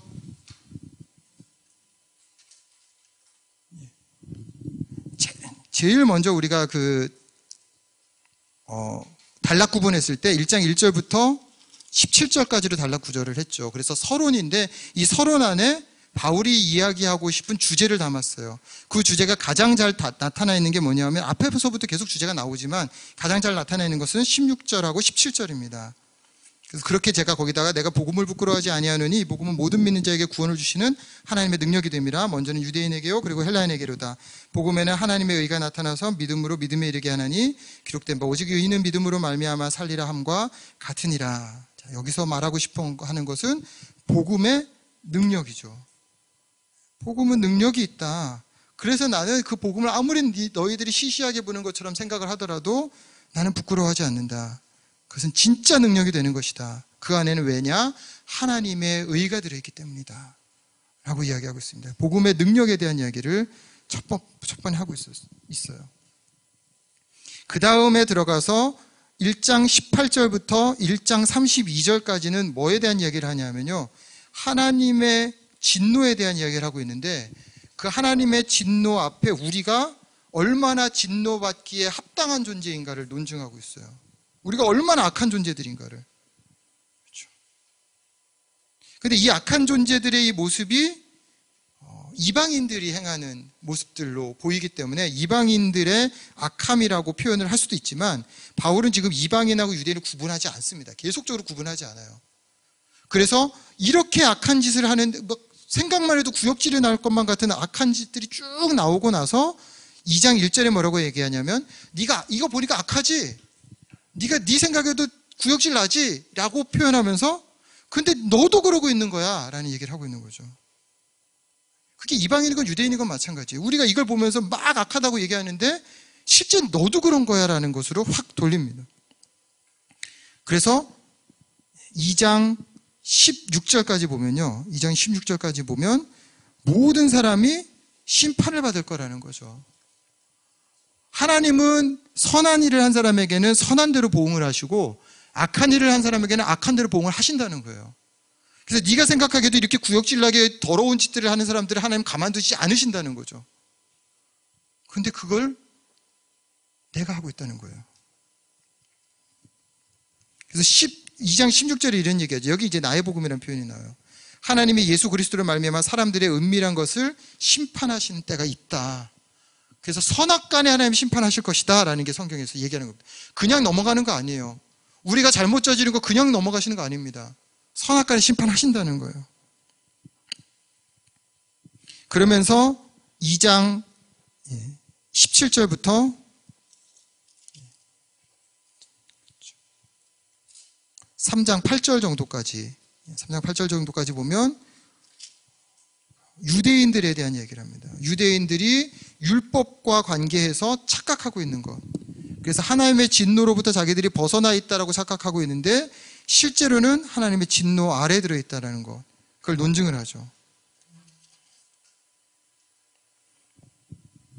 이 부분과 관련해서 제가 3장 9절하고 9절에서 18절, 3장 9절, 잠깐만요. 3장 9절이죠. 이게 3장 9절. 3장 9절인데 18절까지 다 쓰고 싶은데 공간이 모자라서 제가 못 써가지고 그렇게 이제 적어놨습니다. 3장 9절이죠. 그러면 어떠하냐? 우리는 나으냐? 결코 아니라. 여기 등장하는 우리는 누구냐 하면 앞에서 유대인들을 쭉 얘기했기 때문에 유대인들하고 관계없는 존재인 우리일 수도 있고요. 아니면 유대교가 아닌 우리 그리스도인들이라고 얘기해 볼 수도 있습니다. 우린 나으냐? 아니다. 헬라인이나 유대인이나 다 죄 아래 있다. 다 죄 아래 있다. 그래서 얼마나 죄가 강하냐라는 걸 얘기하면서 하나님의 진노에 대해서 얘기합니다. 제가 거기다가 하나님의 진노라고 얘기했죠. 지금 쭉 얘기하고 있는 모든 내용은 1장 18절부터 3장 20절까지는 하나님의 진노에 대한 얘기예요. 하나님이 악한 자들에 대해서 진노하신다는 거죠. 그 진노하신다는 거에 마지막에 3장 20절에 보면, 그러므로 율법의 행위로 그 앞에 의롭다 하심을 얻을 육체가 없나니 율법으로는 죄를 깨달음이라. 그래서 율법이 뭐를 의미하느냐? 우리의 죄를 깨닫게 하는 역할만 한다. 율법의 기능에 대해서 얘기하고 있어요. 율법의 기능. 그 율법의 기능으로 우리가 의로워질 수 있는 방법이 없기 때문에 아까 제가 말씀드린 3장 21절에 율법 외에 하나님의 한 의가 나타났다. 율법도 하나님의 의인데 율법 말고 하나님의 의가 다시 나타났다는 거죠. 근데 그것은 율법에 의해서 증거받은 것이라는 겁니다.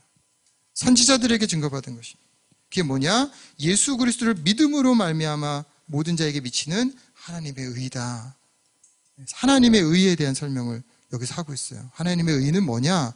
예수 그리스도를 믿음으로 말미암아 모든 믿는 자에게 미치는 그것, 하나님의 의. 그리고 율법과 선지자들에게 증거를 받은 것, 하나님의 의다 라고 얘기를 합니다.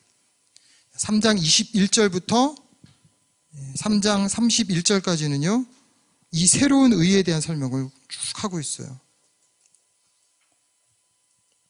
그 다음에 4장은 거기에 대한 논증으로 아브라함을 들이댑니다. 너희가 율법이 하나님의 의라고 얘기하고 있는데 실제로는 율법이 있기 전에 있었던 아브라함이 의로 여김을 받은 건 믿음 때문이었다라는 논증을 하고 있죠.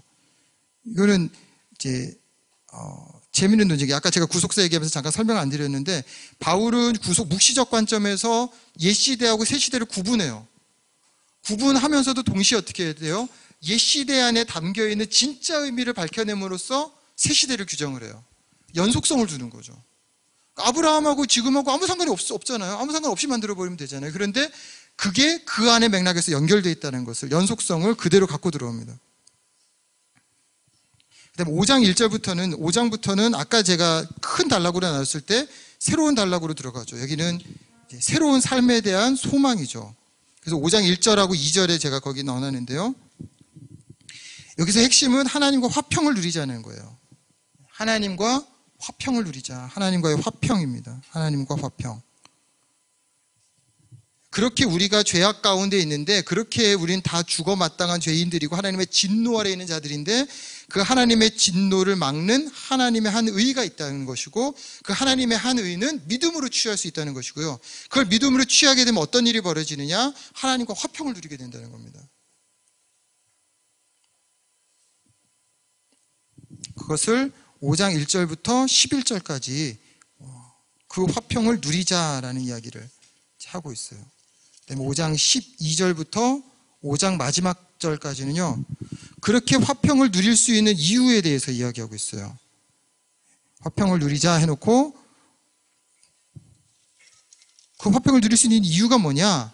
예수 그리스도 때문이라는 거죠. 한 사람 아담으로 말미암아 죄가 들어와서 우리가 진노 아래 있게 됐는데, 한 사람 예수 그리스도로 말미암아 화평을 누릴 수 있는 근거가 우리 안에 생겼고, 그래서 우리는 화평을 누릴 수 있게 됐다는 이유를 논증하고 있는 겁니다. 그 다음에 6장 1절부터는 죄에 대한 이야기를 합니다. 6장 1절부터 6장 23절까지는 다 죄에 대한 얘기인데요. 그 죄에서 벗어날 수 있는 것이 뭐냐? 그걸 6장 4절에서 제가 찾았는데, 6장 4절 중요한 구절, 우리가 많이 외우는 구절이죠. 6장 4절에서 뭐라고 얘기했냐면,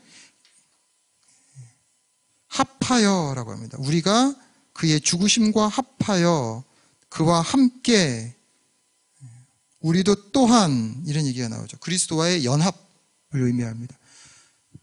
우리가 죄 가운데 있어서 진노 가운데 있었는데, 진노 가운데 있는 사람들을 하나님은 어떻게 하시냐면 믿음을 통해서 새로 하나님의 의를 보여주셨거든요. 그 하나님의 의를 보여주신 그 방식이 뭐냐면 예수 그리스도 한 사람으로 말미암아 온 거라는 거예요. 그럼 그 예수 그리스도 한 사람으로 말미암아 우리에게 온 그걸 우리는 어떻게 붙드냐면 연합함으로 붙든다는 거죠. 그래서 나의 죄 문제를 어떻게 해결할 수 있느냐? 그리스도와의 연합을 통해서 우리는 해결할 수 있다. 왜냐하면 그와 함께 우리 십자가에서 죽고 그가 부활하심과 함께 우리는 부활하기 때문에 그렇게 볼 수 있다는 거죠. 그걸 6장 10절 11절에서 이렇게 얘기하죠. 그가 죽으시면 죄에 대하여 단번에 죽으시며 그가 살아계시면 하나님께 대하여 살아계심이니 이와 같이 너희도 너희 자신을 죄에 대하여는 죽은 자요 그리스도 예수 안에서 하나님께 대하여는 살아있는 자로 여길지어다. 이게 그리스도의 연합에 대한 이야기입니다. 그래서 6장 23절에 보면 죄의 삭은 사망이요 하나님의 은사는 그리스도 예수 우리 주 안에 있는 영생이니라 해서 죄로부터 우리는 해방됐다라는 걸 6장에 선언을 해요. 그러니까 하나님의 선물입니다.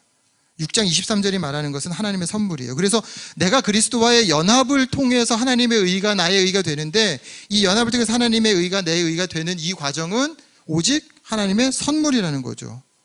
그래서 여기 지금 죄의 삭은 사망이요 하나님의 은사는 그랬는데요. 이 은사를 1번을 쪼르륵 밑으로 따라 내려가서 그 주에 보면 선물이라고 되어 있어요. 원래 단어는 선물이라는 의미예요. 하나님이 값없이 그냥 주는 거라는 의미죠. 그걸 이제 은사라고 표현했습니다. 하나님의 선물은 뭐냐? 그리스도 안에 있는 영생이다 라는 겁니다. 하나님의 선물이죠. 그런데 이렇게 하나님의 선물을 받은 우리가 어떻게 사느냐? 7절에 보니까 7장으로 돌아오면 법과의 관련을 이야기합니다. 율법과의 관계.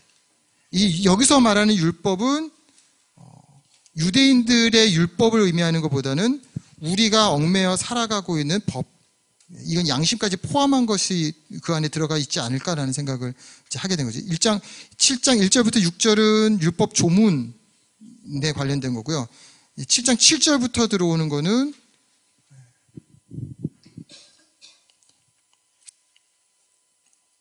양심까지 포함하는 것으로 보입니다. 7장 1절부터 7장 6절까지에 보면 율법으로부터 우리가 해방됐다는 걸 뭘로 표현하냐면 결혼했던 사람의 남편이 죽고 나서 여자가 자유로워지는 거에 대해서 얘기해요. 간혹 우리가 신문에 낸 일들이 일어나죠. 그렇죠? 이 남자가 왜 빨리 안 죽지 그래가지고 예, 뭐 이렇게 타서 먹여서 죽이기도 하고 떨어뜨려서 죽이기도 하고 반대 경우도 있잖아요. 그렇죠? 반대 경우. 왜 그래요? 없어지면 자유다. 예. 이런 생각들이 있는 것 같아요, 다. 아니, 바울이 지금 논증하고 있잖아요, 지금. 이 비유를 드는 걸 보면은 이런 생각들을 하는, 예, 아닌가요? 내가 이상한가? 예. 그래서 자유를 얻을 수 있는 방법은 뭐냐면 죽으면 되는 거죠. 그렇죠. 내가 그 법에 얽매여 있었는데 그 법이 다 죽고 나면 나는 다 날 수 있다. 자유할 수 있다라는 표현을 씁니다. 그런데 재밌는 건 뭐냐면요. 그거는 우리가 이제 8장으로 넘어가서 살펴봐야 될 부분이지만 우린 자유함이 없어요. 자유함이 없어요. 8장에서 다시 한번 보죠.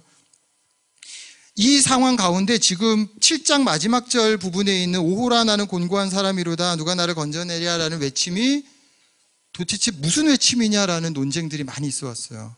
이게 그리스도인의 외침이냐 아니면 유대인들의 외침이냐 아니면 구원받기 전 상태의 사람들의 외침이냐.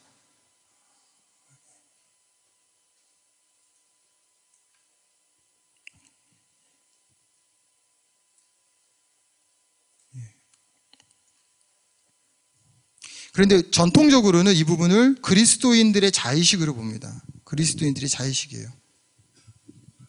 전통적으로. 그래서 내가 율법을 통해서 그리고 내 안에 양심을 통해서 내 안에서 증거하는 것을 통해서 내가 선한 것을 하고자 하는데 선한 것을 할 수 있는 능력이 나에게 없다라는 그 절망감을 느끼고 있는 실존적인 그리스도인들의 자상을 이야기하는 것으로. 그런데 이거를 설명드리려면 또 너무 많은 시간들이 할애되기 때문에 제자훈련 하셨던 분들은 아마 제자훈련 시간 동안 이걸 배웠을 거예요. 세 가지로. 하나는 유대인이냐, 이게 아니면, 넌 크리스찬이냐, 아니면 크리스찬이냐, 뭐 이거 가지고 했습니다. 그런 얘기들을 한번 고민할 수 있는 부분. 그런데 전통적으로 이걸 해석해온 어거스틴도 그렇고 그 뒤에 다 모든 사람들이 루터도 그렇고 칼빈도 그렇고 다 우리가 알고 있는 우리에게 영향을 줬던 신앙의 선배들은 다 이 구절을 실존적인 자의식으로 봤어요. 그리스도인의 자의식. 공고한 사람이다. 그런데 8장으로 넘어오면 그리스도 예수 안에 있는 자에게는 결코 정죄함이 없나니 그리스도 예수 안에 있는 생명의 성령의 법이 죄와 사망의 법에서 너를 해방하였음이라. 그것을 통해서 죽었다는 게 무엇인지, 그렇죠? 죄와 사망의 법에서 내가 벗어났다는 게 무엇인지를 의미하죠. 왜 제가 아까 자유가 없다 그랬냐면요. 우리가 물 밖으로 나오면 공기 안으로 들어가는 것처럼, 그렇죠. 우리가 물속에 들어갔다가 밖으로 나오면 물 밖으로 나오는 게 아니라 공기 안으로 들어오는 거잖아요. 우리는 끊임없이 내가 바깥에 설 수 있을 거라고 생각해요. 양쪽 영역이 아닌 쪽에서 들여다볼 수 있을 거라고 생각해요. 우리는 그런 존재가 아니에요. 이쪽 영역에서 이쪽 영역으로 옮겨오는 존재지 어느 쪽인가 소속되는 존재지 그 둘 다 소속되지 않고 심판자의 자리에 설 수 있는 존재가 아닙니다. 우리는 끊임없이 그걸 원하죠. 내가 심판자의 자리에 서기를 원하죠. 그게 죄성이에요. 그래서 하나님의 영광을 위해서 살아야 합니다.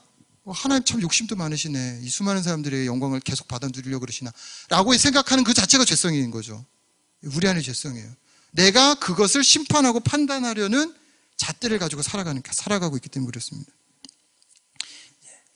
자, 그래서 어떻게 해야 돼요? 우리가 생명의 성령의 법으로 옮겨왔다는 거죠. 성령의 법으로 옮겨와서 11절까지가 8장 11절까지가 새로운 삶에 대한 이야기를 하고 있습니다. 새로운 삶을 살 수 있다. 그다음에 12절부터 17절까지는 그 새로운 삶을 사는 우리는 하나님의 자녀다 라는 얘기를 하고 있죠. 하나님의 자녀로서 새로운 삶을 사는 우리는 30절까지 18절부터 30절까지 소망이 있다. 이게 전부가 아니다. 하나님의 자녀이기 때문에 앞으로 우리에게 닥칠 엄청난 소망이 있다라는 얘기를 합니다. 그리고 그 소망은 확실한 것이다. 그래서 제가 거기 8장 37절을 나왔습니다. 그러나 이 모든 일이 우리를 사랑하시는 이로 말미암아 우리가 넉넉히 이기느니라. 구원의 확신이죠. 확실하다 이건. 이렇게 우리는 표현을 합니다. 그러고 나니까 이제 무슨 문제가 발생하느냐. 확실하다. 하나님이 한번 구원하시고자 한 자는 끝까지 구원하실 것이다라는 확신을 주고 나니까 질문을 던져요. 유대인들은요? 라는 질문을 던지는 거죠. 유대인들은 구원했잖아요. 하나님이 분명히 끝까지 사랑하시겠다고 했잖아요. 끝까지 내가 구원하시겠다고 약속하셨잖아요. 그런데 그 유대인들이 지금 어떻게 지내고 있는가라는 것을 생각하게 되는 거죠. 그래서 바울이 이제 그걸 논증을 하고 있습니다. 9장에서. 자기가 너무 마음이 아픈 거예요. 그 생각을 하면.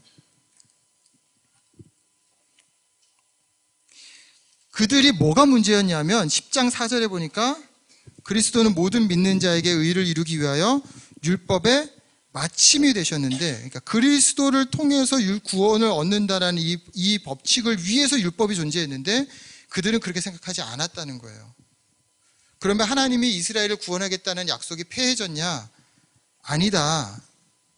왜냐하면 선지자들도 계속 그 얘기를 해왔다. 거기 이제 9장 27절을 보면 이사야가 말한 것을 이렇게 말합니다.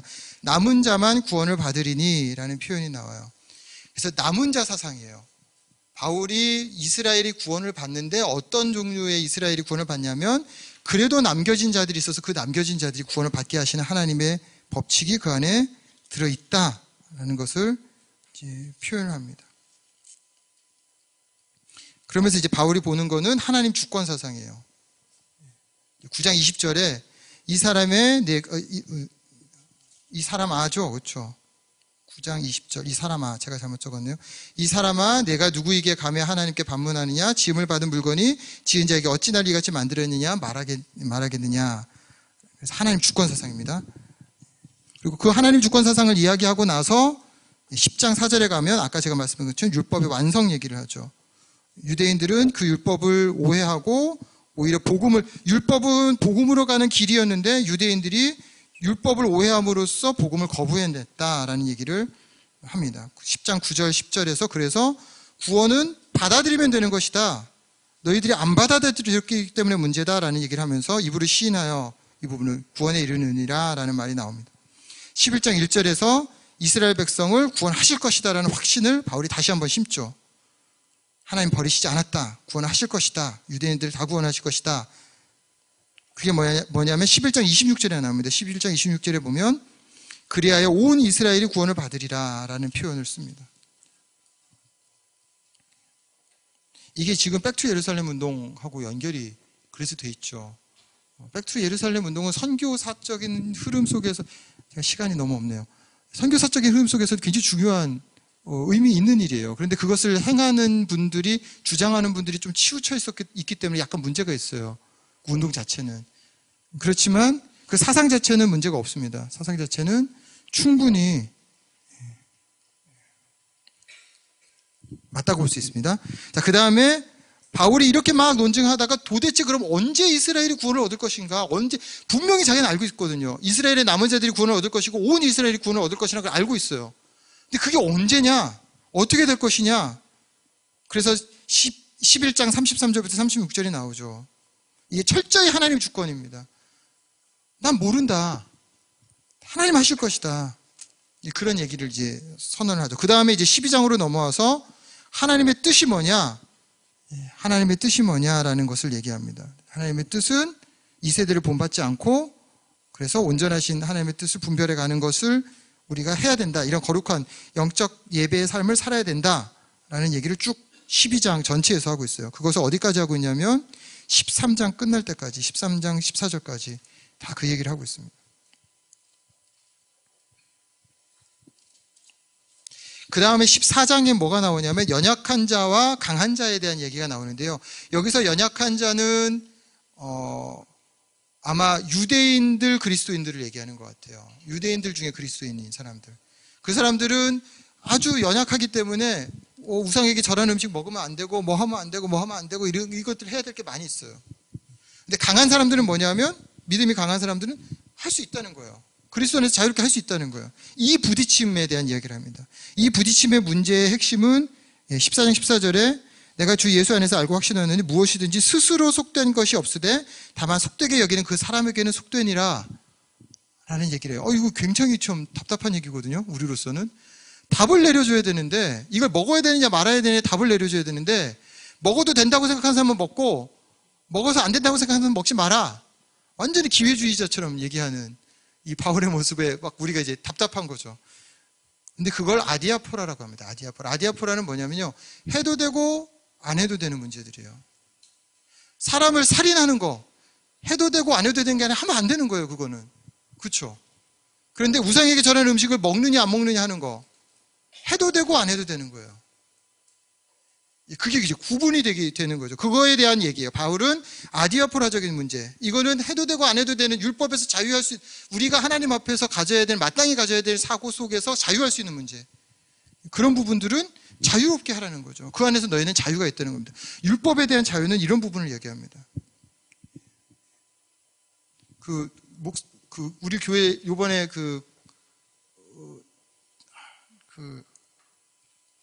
고난주간 때 십자가에다가 이렇게 붉은 천을 이렇게 걸어놔가지고, 안 걸어놨어요, 요번에.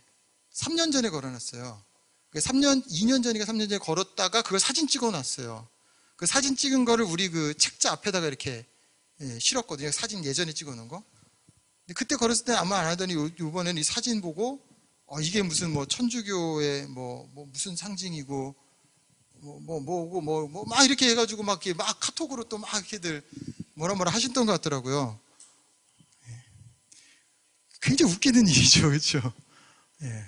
우리가 그런 의미를 갖고 그걸 했겠습니까? 거기다 걸면 M자로 나와요. 이렇게 그렇게 걸릴 수밖에 없어요. 걸다 보면.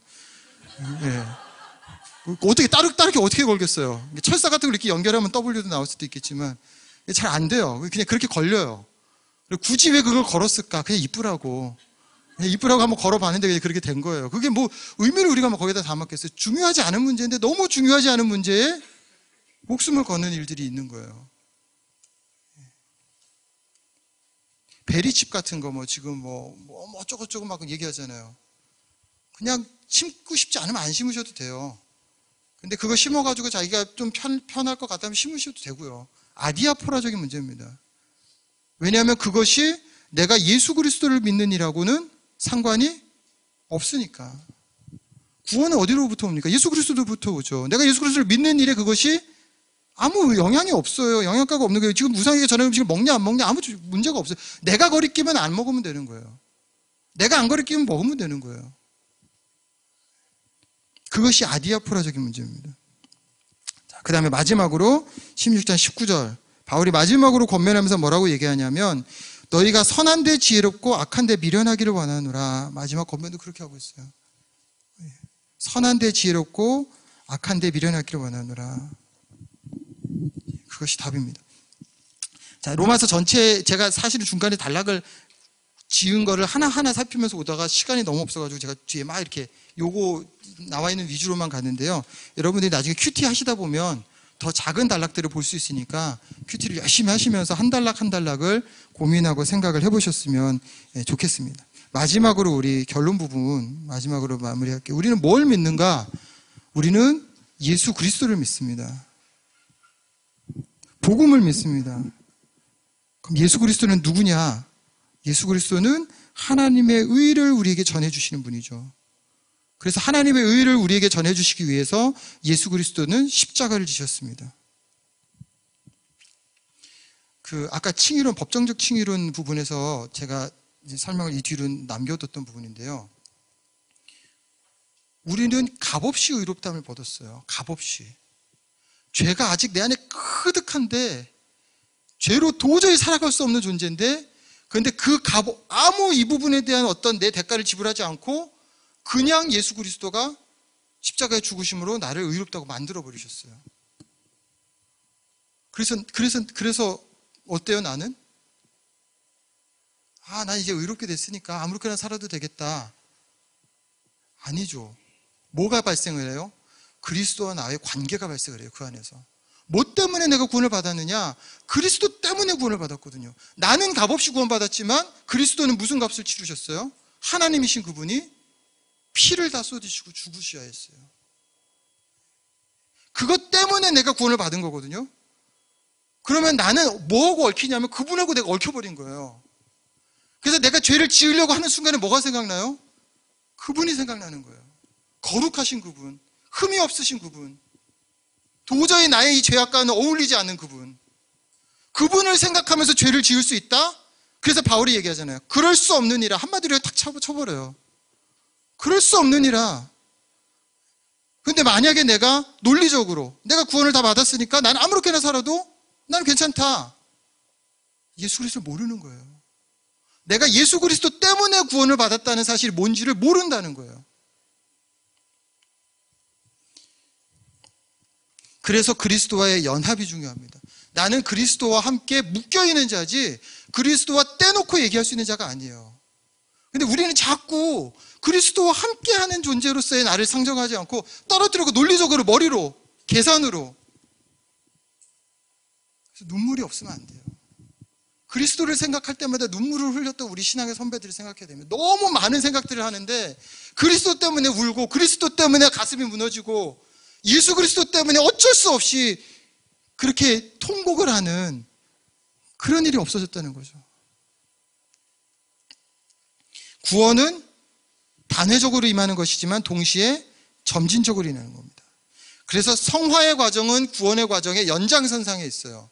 그 연장선상에 있다는 것은 칭의가 성화에 영향을 받는다는 게 아니에요. 내가 의롭게 됐다는 사실이 성화되는 거하고 연관이 돼 있다는 얘기가 아니에요. 완전히 나는 독립적으로 의롭게 됐어요. 완전히 의롭게. 내 행위와는 아무 상관이 없이 의롭게 됐어요. 하지만 그 의롭게 된 것은 성화로 나아가게 돼 있어요. 반드시 나아가게 돼 있다는 건 구원을 이루는 겁니다. 그래서 바울은 여기서 몇 번이나 구원을 이룬다는 표현을 많이 쓰고 있어요.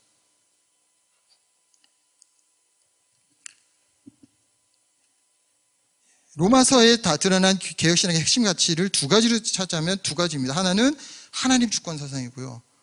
철저히 하나님 주권이고, 두 번째로는 솔라그라티아, 오직 은혜입니다. 오직 은혜. 그리고 이 오직 은혜 안에는 감격과 확신이 들어있어요. 감격과 확신이다. 마지막으로 정리를 하자면 그렇습니다. 유대인과 헬라인에게 공통적으로 적용되는 하나님의 의, 복음의 능력을 바울은 논증하기를 원했고요. 이 경험한 자들은 마땅히 자신의 삶을 하나님께 영적 예배로 드릴 것을 요청하고 있습니다. 그것이 아까 제일 먼저 우리가 문단을 나누면서 살펴봤을 때 크게 두 개로 A파트, B파트로 나눴잖아요. A파트는 논증하고 있는 파트고요. B파트는 그렇게 영적 예배로 너희 삶을 살아내라라는 바울의 권면입니다. 이것이 로마서 전체에 흐르는 흐름이고요. 여러분들이 큐티를 하면서 하나하나 로마서의 보화와 같이 담겨있는 말씀들을 찾아가고 누려가시길 바랍니다. 제가 기도하고 마치겠습니다.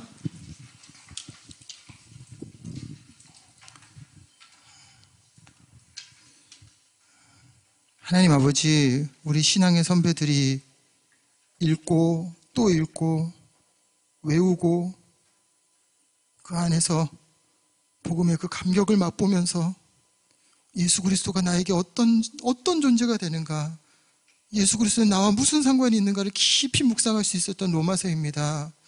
하나님 아버지, 이 로마서를 그냥 읽지 않게 하여 주시옵소서. 바울이 전하고자 하는 그 심정을 느끼면서 성령님께서 로마서를 통하여서 나에게 들려주시고자 하시는 그 음성을 갈망하면서 그렇게 읽어나갈 수 있는 저희가 되게 하여 주시고, 하나님 아버지, 이 안에서 하나님, 우리 신앙의 선배들이 누렸던 그 기쁨이 샘솟듯 내 안에서 터져나오는 것을 누려가고 경험해갈 수 있는 우리의 큐티 시간들 되게 하여 주시옵소서. 감사드리며 예수 그리스도 이름으로 기도하옵나이다. 아멘. 수고하셨습니다.